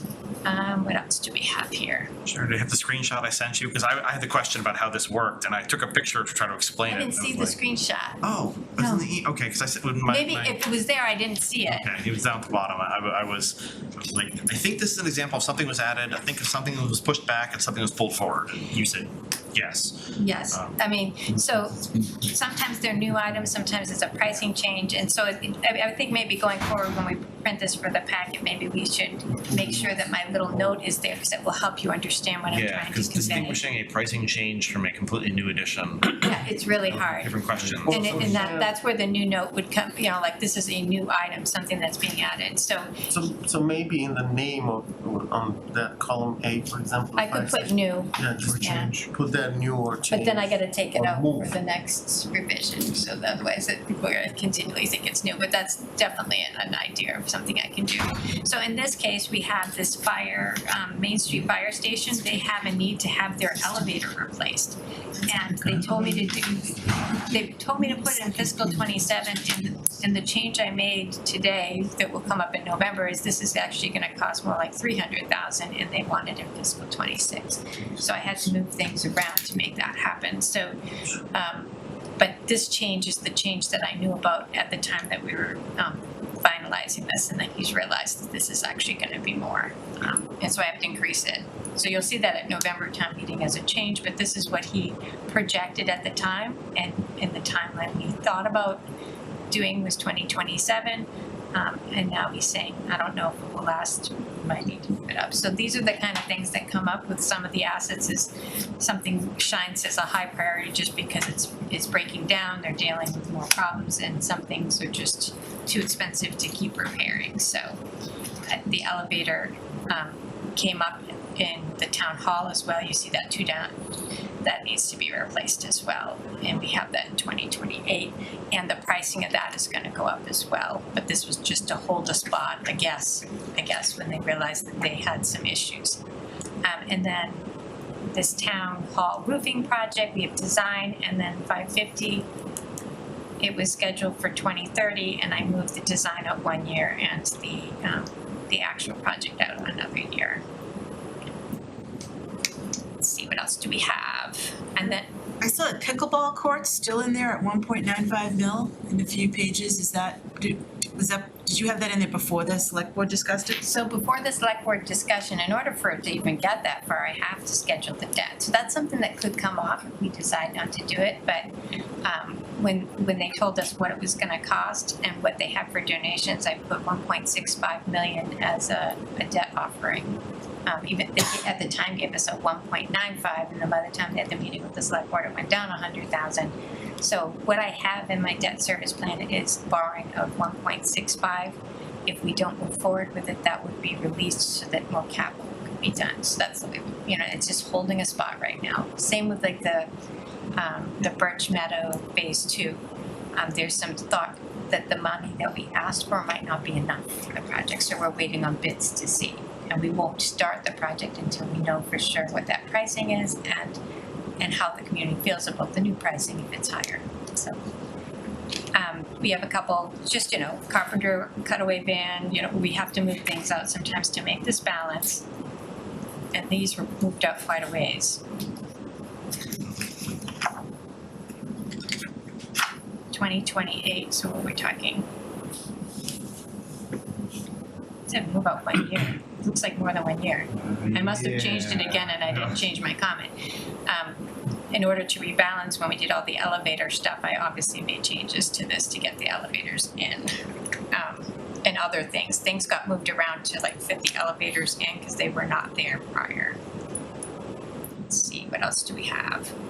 Some changes with carpeting and flooring. A question, actually this might have been a Joe Huggins question, and unfortunately just missed it, but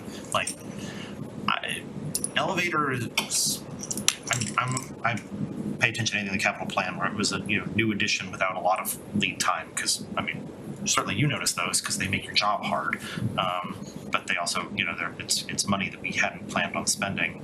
And usually we're pretty good about, oh yeah, no, we know that this truck that we bought, Has a useful life. the useful life. I was and we're surprised that we doing it. So, didn't like, have elevators on the right, capital elevators are a plan to thing that begin don't with. last forever either, and they Yeah. last probably longer than your car, but maybe, I don't know. It's one of those things that you just don't think about until something happens, so it might have just been like, we hadn't had to replace one yet, so it wasn't really thought about, I'm not sure, but I mean, I think it's important to have a line item for anything that we think we might need to replace at some point, whether there's a number there or not, just when we're going over the capital plan to remind us to think about that asset. Is that asset, how old is that asset? And is there any need to do anything with that asset, whether it be upgrade something or, how old is it? It doesn't need to be replaced. Everything has a useful life, so sometimes things get missed just because nobody thought of it, honestly, and that's, I think, essentially what happened here with the elevators. Because I think they got a recommendation for, Maybe they serviced it and they know they're bad, so. Yeah, I mean, the I fact that don't it know wasn't how on they there. determined it, because we have them inspected, so they probably said you probably got 1 or 2 more years out of this, and that might have been a surprise, oh, we didn't even think about this, replacing this? The one in Town Hall did break down recently, it was down for a couple days, and so they probably looked at everything there and said, it's. That's the only handicap accessible. Yeah, no, I know that's not. Yeah, for sure, it's a big problem. This building is made of stairs. Yeah. So you have a couple? Sure, I got a question. Go for it. Yeah. On the roofs on the building, I know RMLD has programs now where you can put solar panels up and get part of the roofing cost covered. Is there any opportunity there for the town to get, I'm not sure money? what kind of conversations facilities has had with them about that. I don't know if that's included, because I'm getting the cost from facilities, and we upgraded it, especially as we get closer, we look more closely at the pricing to make sure it's accurate.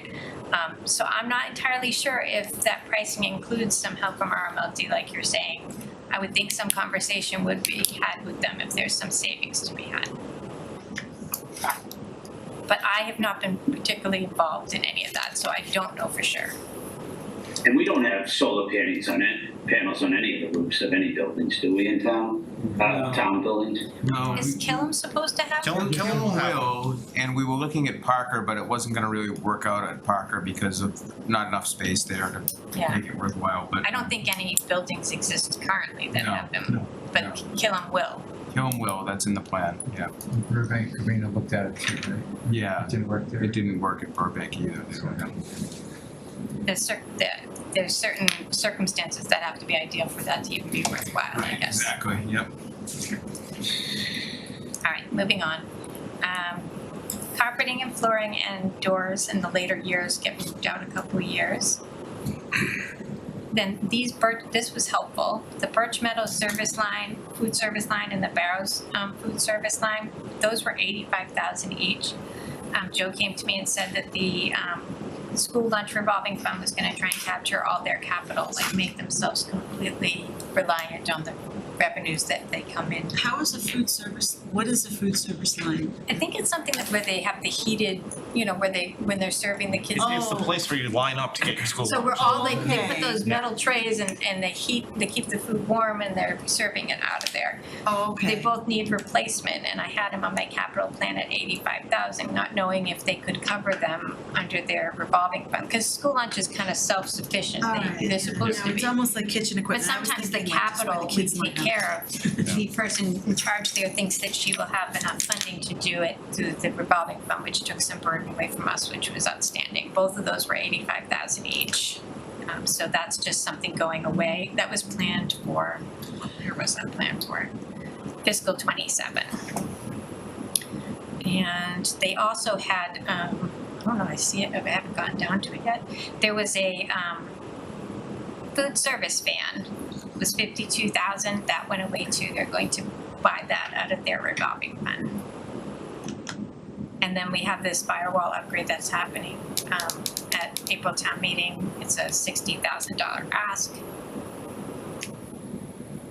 And we added some information. So I was made aware that the artificial turf at Parker Middle School is not in good shape, and it was on the capital plan for later years.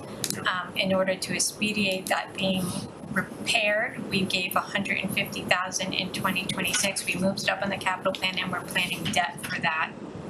Because we're estimating the cost to be somewhere around $1.5 million and we'll spread that over 10 years.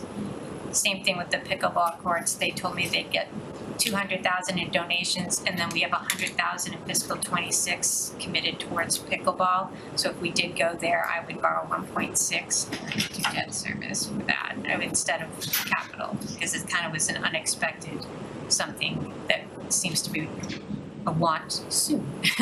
And the debt would make it actually more manageable, and that's why I chose that. Can I just ask Matt a question? Are you not getting a second opinion on that pickleball estimate from like anywhere, like an actual company that does installation? I'm still, it's not my sandbox, but it just doesn't settle with me. I know Jane had worked on it quite a bit. The number seems to be coming down a little bit. We'll have some more information on that. We've been working with the existing architect and with Activitas, who's done a lot of those. And, you know, we could get a quote unquote second opinion, but I think when working with them and doing some value engineering, we're getting it down to something a little bit more reasonable. I know it came back. Use some of the Burbank funds too. That's on the table to possibly use some of the Burbank funds. We'll have to look at that. And also some that could definitely decrease the borrowing if we use some money from there. I'd rather see a more comparable cost to other towns, like what they're paying for it. It's just still. Yeah, there's a lot of I was shocked by the cost, like Mona Bay, it was more than double what they gave me originally. You go look in the CPA page where everyone does projects and they're listing what they pay, and I see nothing on this, and you're doing projects, so I feel like they pointed to a lot of site work that needs to be done. There is a lot of land prep there. It's different. Some of those other projects are on like existing playgrounds where, you know, you have good land to work with. There's a lot of land prep because we're looking at Simon's Way, which has been untouched and needs to be excavated. So, but I get what you're saying. Everybody was disappointed. You'll with hear the it number. at town meeting. I'm sure we will, yeah. But I think for town meeting, we may have a more reasonable number. I think you have lights and number of courts. I think, 7's proposed, and the other towns often do just 6, so it's this. And lights. Different levers. And the lights may be able to wait, you know, so we are working on it. We wanna get to something a little more. Yeah, no, you wanna see something happen. Yeah, exactly. Come on, I mean, this will obviously be, next week, we're doing the warrant for town meeting, so there's going to be something. Presumably for us to talk about that, Right. hopefully. Yeah, that'll be on the warrant. Hopefully close to what's actually presented to town Well, meeting. yes, so the capital plan's just a stab. Right, this is just like, somebody somewhere said spend $2 million, so Sharon wrote that down. Yeah, and it's a That doesn't mean we're spending $2 million, that means Sharon was listening when someone talked about it. Right, we make changes all the time. So, I'm sorry, what were you saying? It just has to be listed. If you plan on borrowing, it has to be. Yeah, so I have to have it listed somewhere, and I don't wanna forget about it and have, them authorized debt that I don't have scheduled, that's not. But if it doesn't get approved, I think just. And it frees up more money for capital or something else. So this is held in our debt service plan at a borrowing of 1.65. When you see debt NA, that means debt not authorized, so it hasn't been authorized by anybody yet, it hasn't probably made it to select board or you guys yet. 1.65 or 95? 1.65 is what I have scheduled, but I think that the number I have here is what they gave us the day before they saw the select board, and then it came down to 100,000. But I didn't bother changing because I have no idea what's gonna happen with this. I felt like the number was outrageous and I was a little bit floored. It may come down more before it passes town meeting. Yeah. So that's those two things. I mean, again, the same thing with the artificial turf at Parker. It's gonna be a debt, no issue, or not issued, or not authorized yet. So if that goes, if that's authorized, we usually spend money on design to get a good number and then we bring that to town meeting. So that's why that's that way. Wood end repairs, field repairs, moved out a couple of years. It's really hard when some of these things are big numbers. 325 is kind of a big number. So you'll notice if something's bigger and we don't balance, they tend to get moved to a year that we can manage it. But then sometimes things free up, like when I don't have, they say no to the debt and I can do things start moving back forward. And so it's unfortunate. I hate when I have to move things out, but it's just so hard sometimes. You can't do everything you want to do. These got moved out as well. Memorial Park, replace bandstand and court resurface. Both of those got moved out of how many years? I say 2 years. And then, what else do we have? The breathing apparatus. About 1 year, 400,000. It's be more than one breathing apparatus, I hope. At 400,000. Yeah, I hope so. I'm imagining it, I'm I'm imagining they need it for a whole- every one of their, yeah. Right, like, one for every firefighter would be a lot of them. Lifespan, so. All of these have, I think, are they pricing changes or? We bought one in 2017 apparently. Guess that's a price. So this is a pricing change. So you can see me in the cell adding $30,000. They're telling me that their cars, all their cars, are coming in much higher than they expected. So in every case, I'm actually increasing the cost. All of their stuff. You know, as they get closer, they start to get better cost pricing, and they give me an increase to put in. So in that case, you know, those are all increases. You don't see any movement. This one's being moved in 2 years. It's being increased 20% and is being moved up 2 years. So the notes on the side are very helpful, and we have printed in the past, and maybe in the future that should be a mental note that we make sure that we print that because it's helpful. And then these radios, I think, are an add, no increase by 20%. So nothing on this capital plan has stayed at the cost that they put it on. Everything has gone up double digits. It's so hard. I struggle with these highway, all these DPW trucks because they're super expensive and they're going up astronomical, and I end up having to move them out because they just can't be afforded, you know, in a quick timeline. More points to the fact that at some point we need an override to reset things, you know, to help us be able to kind of replan things, because I feel like with the free cash level in such a high place, we can't do what we did in the past where, we need this, we'll just ask for more free cash. We just can't, you know. The cost and we can't even entertain the fact of 5% debt and capital. Yeah. We haven't revisited that in years, but we're not in a position right now with all the free cash we're using to even entertain a change to that. Once you've kind of done an override and you move away from that, you can say, really, that number needs to go up a little bit so that we have more money for capital and debt. I would be curious, you know, because you're right, now you mentioned so many things that we vote in after the budget at town meeting or capital. I would love to find out what we really spent on capital, you know, which was more than 5% because we added some, 5% is the minimum, and that's how we build the budget. But if we have extra money, we tend to if we're adding throw more it at capital, then we're adding operating expenses during the middle of the year, every year, then we're spending more than 5% on capital. For sure. And which is apparently then. And then maybe that data, if I put that together, would help support That would really help inform if we wanted to change the policy going forward, yes. Because things come up and. That 7%. You think it should be 7? We should change it. It's been 5 for how long now? Yeah. It's forever. I mentioned it, but It's at not a in time, line we with can't everything change else. it. It's not in line. When this isn't on our agenda because we're talking budget, but when you say override and we need an override, like when it comes to think about an amount of an override, is it, well, we always have to supplement the budget by 6 million, so an override has to at least start hitting how much we're coming short, like we'll have that discussion, but is there a formula that helps everyone figure that out when we get to that point? I feel like some people would just say, there's 6 million there or 7 million, you should ask for an override. Well, we have a standard amount of regeneration that we felt comfortable before. I mean, before inflation, we were staying at a range that we were comfortable because we knew we regenerated far more, and so it wasn't a problem. So you could say, well, okay, you're at 7 million, say in fiscal 27, maybe we're asking for 5, so that you bring your number down to a $2 million, because I haven't seen a year yet that we haven't regenerated $2 million. But it's one of those things, like, I think the larger the override is, the less likely people are gonna be able to afford it, you know? And especially with all that we've had to ask of them in recent, we have to be compassionate about when and how much.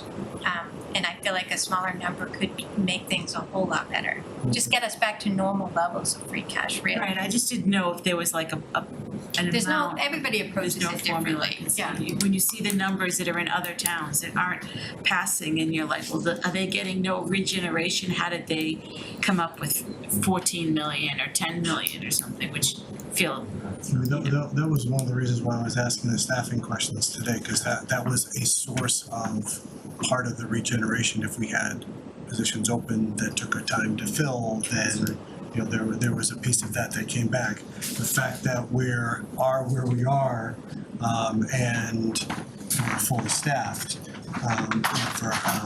means that that's not necessarily a lever that would be used for regeneration.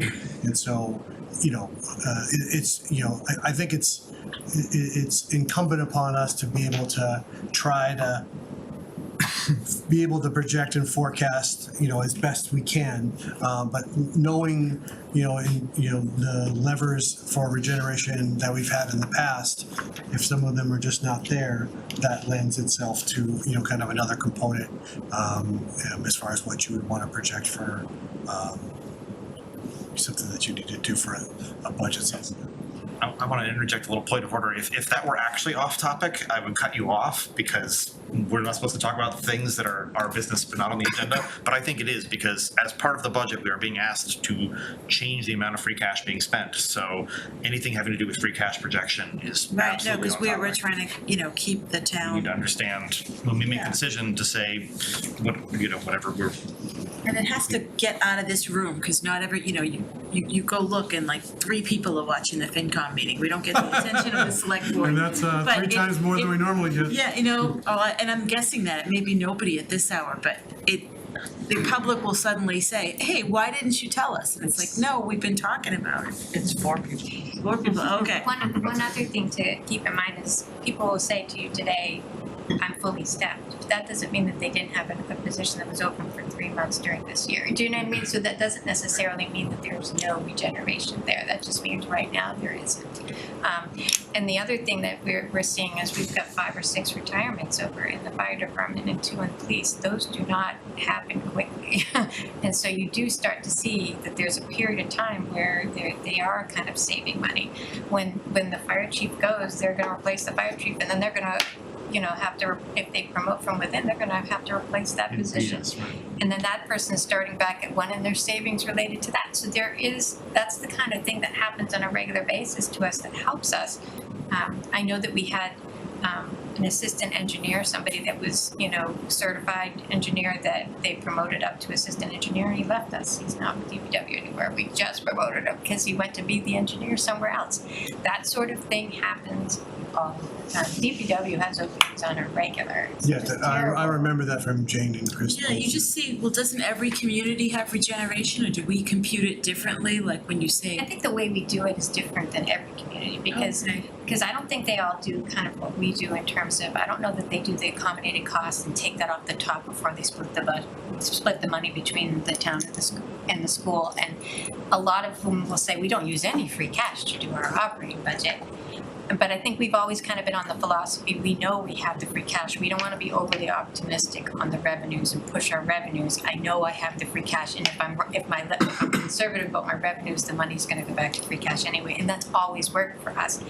But we're now at levels that I don't feel comfortable that we'll keep regenerating past what we've used, and that's why I say what I say. I know that it's close. I don't want people making decisions about debt exclusions without somebody saying, hey, we're a year or 2 maybe away from the number. Right, because the inflation's hitting every community equally, but not everyone's building their budget the same way we are and making the same assumptions. So I guess that's why we've made the last one last. The other thing I would say too is some will say, I use free cash for one-time items like capital. Well, we spend 5% of our budget on capital, and that's usually $3 or $4 million. So, and we use free cash. Maybe you could say we're using that towards the one-time item of a capital item. So we do it differently, so it's hard to compare. But I just don't feel comfortable that we're at a comfortable space with what we're using for free cash. It's definitely not where we're used to be. Yeah, I mean, I hope we don't have to go here either, but unfortunately, like headcount is such a driver of the cost, right? And like hiring freezes, like that accomplishes the same thing as not rehiring people. Exactly. Like, but maybe, I don't wanna do that to you, Matt, but like. No, I know, yeah. That's. Well, I mean, it's, you know, and, you know, there's just, every component of the budget is increasing. Every component in one place or another.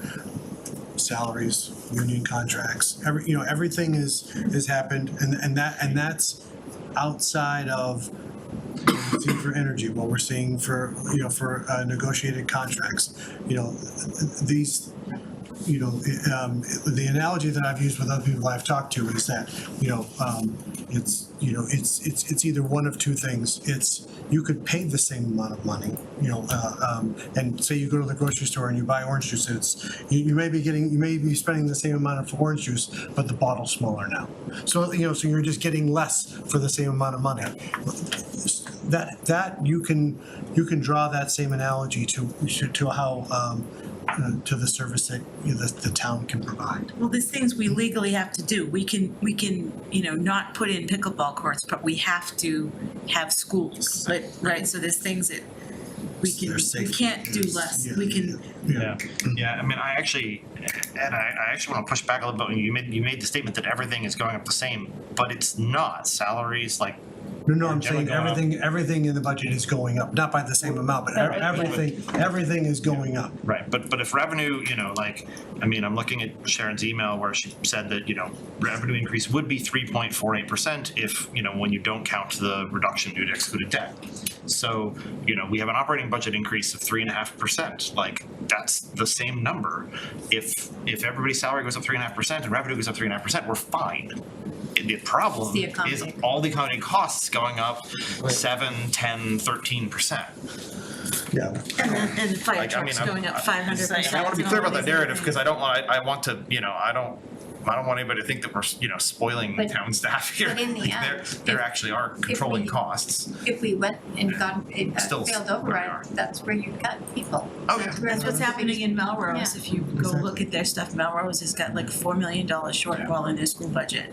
There's just nothing you can do but cut. I mean, that's the biggest expense we have is our salaries. So if you've got a shortfall like that, that's where you have to go. Exactly. That's the painful place to go, and that's where you have to go. You either reduce service or you. Right, yeah, but I do care about the narrative here because when the voters decide on an override, if they think that everything's been going up the same, they'd be like, well, you should have controlled costs better so that salaries rose in line with revenue. Well, salaries did rise in line with revenue. It's everything else that rose faster. Well, yeah, so I think that's an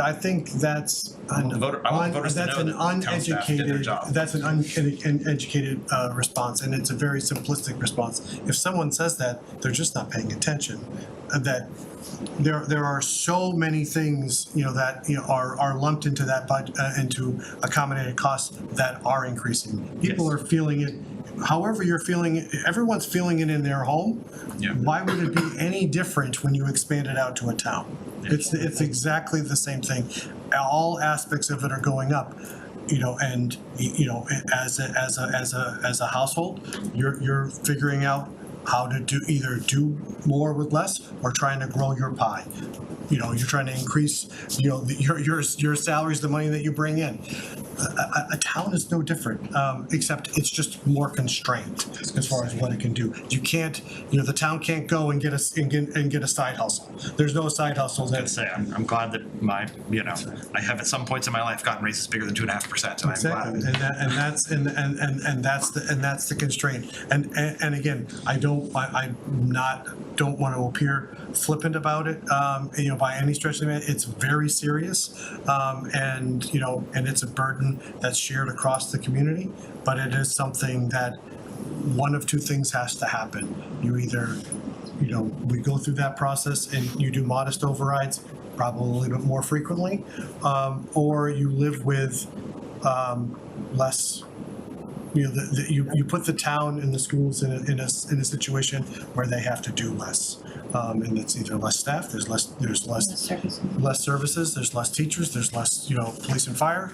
Those are the things that, that exist. They're very stark. There's not many levers to pull. And so that's. I mean, our biggest source of revenue is our property tax revenue, and it's 70% of our revenues, and it's constrained by Prop 2.5. Yep. And then we're in an environment where nothing is 2.5% increase anymore, and so we're set up for failure in that way. So the way that it's set up with Prop 2.5, every so many years, you really do have to go to the voters to get a little bit extra to pick up that excess, and it's horrible. I hate Or you could have a ton of new growth, but Reading's been pretty clear that that's not what Reading wants. And there, yeah, and again, that's exactly the point. Like you're boxed in from all sides, because We're you talk. built up. I mean, you're just at a point, then you're tearing down and putting in something bigger where it Well, once it's was not, there. and then it doesn't end up being the same Reading, which you hear quite a bit too. Yeah. Like, Yeah. this isn't the Reading that I grew up in. Well, Maybe Stop and Shop will close, and we can. Not saying I want that, but you have to look at Why like pick saying. on Stop and Shop? No, but some big piece of with all the retail closures, there could be something that. Ends up being There's a something sudden big, yeah. unexpected opportunity. You have the Eastern Gateway, which it could go, I guess we have that survey, not that it's our job to promote it, but it could go in a housing direction, or it could go into a urban village direction, right? No, I mean, I think Which that's- has housing, but it isn't predominantly housing. Yeah, I just think that's, and I do think part of the narrative that that we talk about here and it will be socialized through the select board and school committee and everything else. The last time we did this, it lasted a lot longer than, last time we did an override, it lasted a lot longer than people anticipated. And there's no guarantee that that's gonna happen the next time. Pandemic and ARPA helped us though, because there was a few years there where we were not having to spend money at that rate. And this may be something too, like, I think for us to think about, and Marion, you're great about, kind of, knowing about it, what happens in peer communities. I wonder about the cadence and the degrees, because everyone's in the same situation, and I agree with you, kind of the pandemic and ARPA and things like that helped things out. But I think you're seeing people towns that did overrides after us are starting to do some of them before us. And so I think there's a component to that, and I think that's, not that I'm, I think it's worth having that as a resource to be able to kind of point to, because it points to the degree of which and how well the town is run. Yeah, I also just look at it as a mood of people and what people are willing to tolerate. I don't think the people in Stoneham and Melrose and North Reading are that different than Reading people about what they're willing to face, but they also look and see what did our town do with the money that we gave them the last time, and we certainly did I think we did a good job here. I really like Reading's answer to that question, so Yeah. that is, there are many ways we're similar to I those mean, towns, it's but gonna be, by the time we ask, it'll be at least 8 or 9 years since the last override. Exactly. I feel like that's a good long time when we told them 4 to 5. 2018, right? Yeah, it was 2018. So, 2028 would be 10, 2029 would be I mean, 11. depending on when we ask, it could, but I tell you that that's a lot longer than what Bob projected that money would last. He said 4 to 5 years, I thought, or 4 to 6 years at most. So we're being good stewards, we're doing the best we can with what we were giving. Not to be too far off, well, do we have an agenda item to talk about We have future minutes. dates? So we do need to talk future agendas in minutes. So and is there it is anything getting else? late. Yeah, so let's actually ask, are there any, does anyone have any more? Nothing else. Questions about capital or anything like that? Okay, so I believe we can close the hearing on the I think budget. so, because you're Do I gonna, have to make some announcement, or you just say it? you're gonna vote on the budget next meeting now. Correct, Yeah. because we don't, I think yes, everything was right. heard tonight, so you can just move to close the public hearing. Right, we'll vote on the budget in the context of voting on all the financial warrant articles. We have one person in the audience. Yes, yeah, no, we have, Just get removed and stayed. so, all right, so in that case, I'll. Move to close the public hearing on the fiscal year 26 budget. Second. Thank you, Marianne, thank you, Emily. Mark? Yes. Joe? Yes. Emily? Yes. Marianne? Yes. Ed? Yes. Andre? Yes. John? Yes. Joe, yes. All right, thanks. We even did the thing we were supposed to do in the charter, which I'm not sure we've actually done every year. Point of order, the select board never adjourned, They did so not adjourn, yeah. I don't They did know not if adjourn. Jackie wants to handle that in the minutes. Yeah, Mark left and then, They all fell asleep. Oh, yeah, did Carlo's not here. Not everybody. No, Chris is still I on. see Chris. So no adjourning yet. Thank you for, everybody, so I thank you for didn't hanging have with all us. that. Yeah, no, it's a good, I actually missed, I was meaning to pay attention because Carlo was in the room. I was and Mark like, had already left he by went the out for time. water and then came back and. Mark then I had missed already it. left by the time that Carlo was. Yeah, he left pretty quick. Okay, all right. Mark's leaving and it was based, that was the tree that fell. Okay, so in that case, yeah, I don't know if it's possible to tell from this record, but. We'll leave that up to the select board, that's not. Yeah, it's not our problem. Okay, all right. Just putting it out there. Yes, no, that's, yes, try to keep an eye out for it, but there's too many things to keep track of, and I am trying to pay attention to the budget discussion. So Joe, quick thing on the, just, I know we're on a future agenda. Future items. agendas, correct. So the meeting that we have, set up for April 2nd. Second.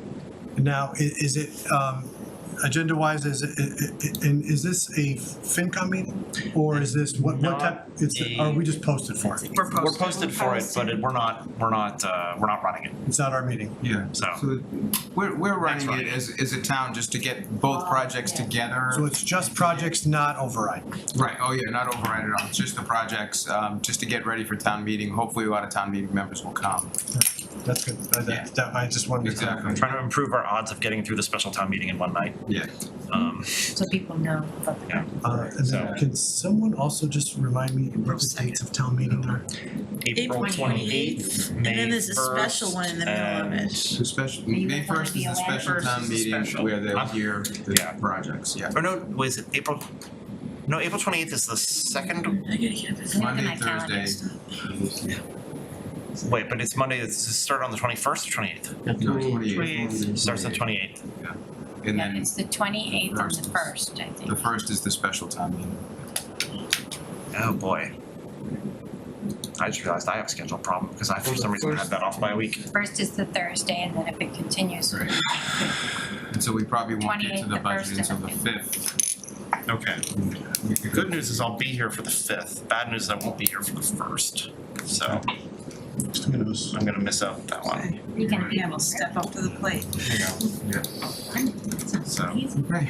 Alright, so future Yeah, like you agendas, get to alright, see one, so, right? okay, When you so check we're what getting, you just- we're definitely, we're losing discipline here, alright. no, we Hold all it together, getting folks, so we can tired. actually finish the meeting. Yeah. Alright, I'm in, so, I'm in. because actually, I got news with respect to just a few minutes before the meeting, when I got Matt's email, I learned something about future agendas. So, right now, we're slated next week to discuss the annual town meeting warrant. It sounds like the special town meeting warrant will not be ready yet. We can't discuss it, we can't vote on it. It's gonna be closed by the select board on April 1st. Right. So that's so we have a longer period with the So special what's town the meeting calendar? warrant. Yeah, I'm gonna check on the language, there's a few things I was waiting to hear back from the MSBA, but if it's ready in time, we may have it for next week, but you'd be voting ahead of the select Yeah. board. Which, I mean, in order to avoid having an extra meeting, I would certainly be happy to vote on the proposed text and then we'll meet again if it gets revised. Okay. But, I would like to, assuming that the proposed text is what goes into the, It would be. When is the select board voting? April April 1st. 1st. Well, we couldn't have a little meeting right before the hearing on the 2nd and. It would be worth checking with the select board if what they prefer. Would they be offended or if we voted before them? That has happened in the past. Then we're only slated for the 19th and not the 26th? Just clarifying. Okay, no, that's why it's kind of a concern, so. Yep. But it'll all be ready, but, I love you all. I was not planning on a 5th meeting with all of you. right. I mean, it could be a Say quick if we meeting, it could even be Tag it hybrid onto meeting. the 2nd. Right, I mean, if we were called to order, yeah. Yeah, we could, We can meet ahead of time or? we- right, I mean, so the meeting on the 2nd, if we need to get a quorum of us there, considering that this is a big frickin' deal, I'd like to get all of us there if possible, but I don't know if all of us were gonna be at the thing on the 2nd. Yeah, I mean, but, yeah. I gotta admit, I'll feel obliged to show up, but if I wasn't the chair, I probably wouldn't, because boy, I've heard enough about Killam enough times, and I would not be learning anything, I don't, you know. Yeah. I think it's a little bit, I mean, and again, for both projects, you know, given the, I'd advocate that we should be there, or most of us should be there, even if we'd heard about it, just because. Yeah, no, we're there to there's gonna answer be- questions, not to ask There's them. gonna be so many people from town meeting that, you know, I think it's a good show of. They're gonna ask the question about an override. Someone there will ask that, and Yeah, I we can just be think the people that's, there to sort of answer I somewhere. think it's a fair question. Yeah, I have a feeling we'll be criticized if we're not there, so, or, you know, or I don't know, if we don't have a quorum there. Yeah, no, I think we should aim to have a quorum there, and maybe tentatively. Yeah, I'm not gonna- Do we have a time, I mean, is that supposed to start? 7 o'clock. 7, That's right, Where is it yeah, gonna that's be? right. Henry will. At the PAC. Getting a quorum together at 6:30 might be hard, I don't know about We do people's it schedules. before town meetings. No, we do it at 7 before 7:30. Town Yeah. meeting starts at 7:30, precinct meetings start Bring, at 7. bring your dinner with you. I mean, The kids to bed. Exactly, yeah. Put the kids to bed with you at the back. Bring kids, yeah, They got their exactly. sleeping bags back Yeah, there, that's it, they're yeah, good. that'll work. So anyway, so right now, all we have for next week is the Most of the warrant, is but not the including the special. budget. or the, yes, the Yeah. the entire, strictly speaking, it'll be the entire warrant for the annual town meeting, and probably none of the warrant, we could get a preview, but maybe don't wanna vote on the special town meeting warrant. If town, if select. Yeah, I think I would say The town warrant will be enough with all those budget lines and assigning everyone Yeah. articles, it's gonna And I be could send a you long night. drafts. Yeah, that would be a lot, all right, so. Yeah, well, and something pickleball words. Yeah. Yeah, no, that'll be, Will we know anything about what the select board does with pickleball right now? Pickleball? Are they having a meeting before our next, are they meeting on the Well, they're 18th? meeting next meeting on week. Tuesday, right Alright, before so- us, but they're not, But I don't it's know not on their if they- agenda, I they- don't think. I mean, pickleball made it onto the warrant, it's there, you know, so. Oh, they put it on the warrant? So the number is still in flux, but in terms of Right, because the open meeting law. article is vague, you know, is all articles like that, Well, then we it just, keep if vague. there's not so- enough information, town It meeting will needs, the just. numbers need to be buttoned up by the time they. Oh, yeah, because we'll put it in the background, yeah, so we're getting there, so. The warrant that you'll see for annual town meeting will have a lot of the background in there, which becomes what we call the report on the warrant, so you have that there. What happened to that TV? Part of the, I think it's part of the upgrade they're doing. There's gonna be another one, I just Kevin's noticed the helping paint on the wall. Anyway, alright, So anyway, that is definitely not our agenda. Sorry, I was just, I've been staring at it going, what was Alright, there? yes, yeah, no, select board is not discussing town meeting stuff at their meeting on Tuesday, including, so. they've already voted on the warrant. So Yeah, close the alright, warrant. and then, yeah, but our recommendation is undoubtedly going to be influenced by how much is actually being asked for, Yeah, so. yeah, we'll have some better numbers for Okay, you. yeah, I mean, if the number we're presented with is the number town meeting will be presented with, then we can vote a recommendation. Yep. So, keeping us in suspense, but okay. All right, so let's see, so, and then where are we with the idea of an April 2nd meeting, or do we need to do a different, yet another date? I mean, how many of us can informally think we're gonna be able to make it? Like, I was planning on. 6:30 at the PAC at, I will make it happen. I mean, it Yeah. shouldn't take long, it's just the standard language of voting on the articles, we've already. All you need is 5 people, right? yeah, I mean, it's still, it's gonna be a little weird when we do the FinCom recommendation on like, hey, we wanna borrow $30 million, only 5 of us have weighed in. But Yeah, I I mean, mean- I can certainly explain the situation if it was Yes. up to me, that Yeah. we, you know, Right. we had a full hearing on March Right. 5th and Yeah, asked a we've all lot of talked about questions. it. But given just the timing of everything, only this many people could get together for it. But I can't speak for any member who didn't vote, and who knows how many we're gonna get. Yeah. All right, so do we have a quorumish amount of people that have already agreed that they'll be The there at only one 6:30? that Andrew won't. I for sure not. Okay, all I right. bet you Jeff Quorum will be there, but I can't speak for him, but he lives across the street, he can walk there and go home and have his supper. That close? Yeah. So, all right, okay, so in that case, let's plan on, Okay. and then I guess in terms of meeting space, would we meet in We the can go find a classroom. The library? Or you can, if you're in the packets, people are already starting to come in. Yeah, no, that might be Is- awkward trying I to hold a know. meeting on the stage, standing around in a circle on Well, the the thing is, stage. if we're posted, we have to be in an identified place so the public can find Yeah, us. so your Yeah. classroom would be. Gotta be a public space. Right, but if there's if we can get a classroom or something. Find the band room behind the stage. Or Come on the in. library, if we can use the library, We do that with that's the easy. precinct meetings. Yeah, the another library time, would be so- easy. I could get one. Yes, Because then it has big enough space technically. right, technically, if someone wants to watch the half a dozen of us get together and they can do it. Which is important, okay, you should be able to do that. Right, make it onto that date. All right, and so yes, the only agenda we're thinking about for that is the special town meeting. All right. Motion to approve the minutes from 3/5/2025 as presented. Second. Second. All right, thank I you. had a question on the minutes. Yes, don't worry, I wasn't gonna let him vote without discussion, Mark. Go ahead, Mark. The scanner, I thought the scanner had a cost of 4,000, not 10,000. Oh, Laura Gem isn't here. You're right. I think it was lower. Yeah, That's why we got a bargain on it. 1,000. Yeah, it was 4,000. Good catch. Why do we put 10,000 in there? I like that they put my complete and utter shock quote in there. Usually someone would edit that out. I'm like, no, that needs to stay for posterity. So on that, it's just saying the 10,000 was to purchase the high-speed ballot and to help with storage solutions. Oh, yeah, I'd like she to asked for clarify 10,000, that, yep. If that helps. Yep. Oh, Yeah, I think okay, that you're, right, yeah, right, you've Yeah, got we two gotta get to the things. end, because I remember that was Cause that 10,000 was All right. the line That's item right. that they fall That on. comma after the scanner, not to be the grammar police, but it's actually interfering here.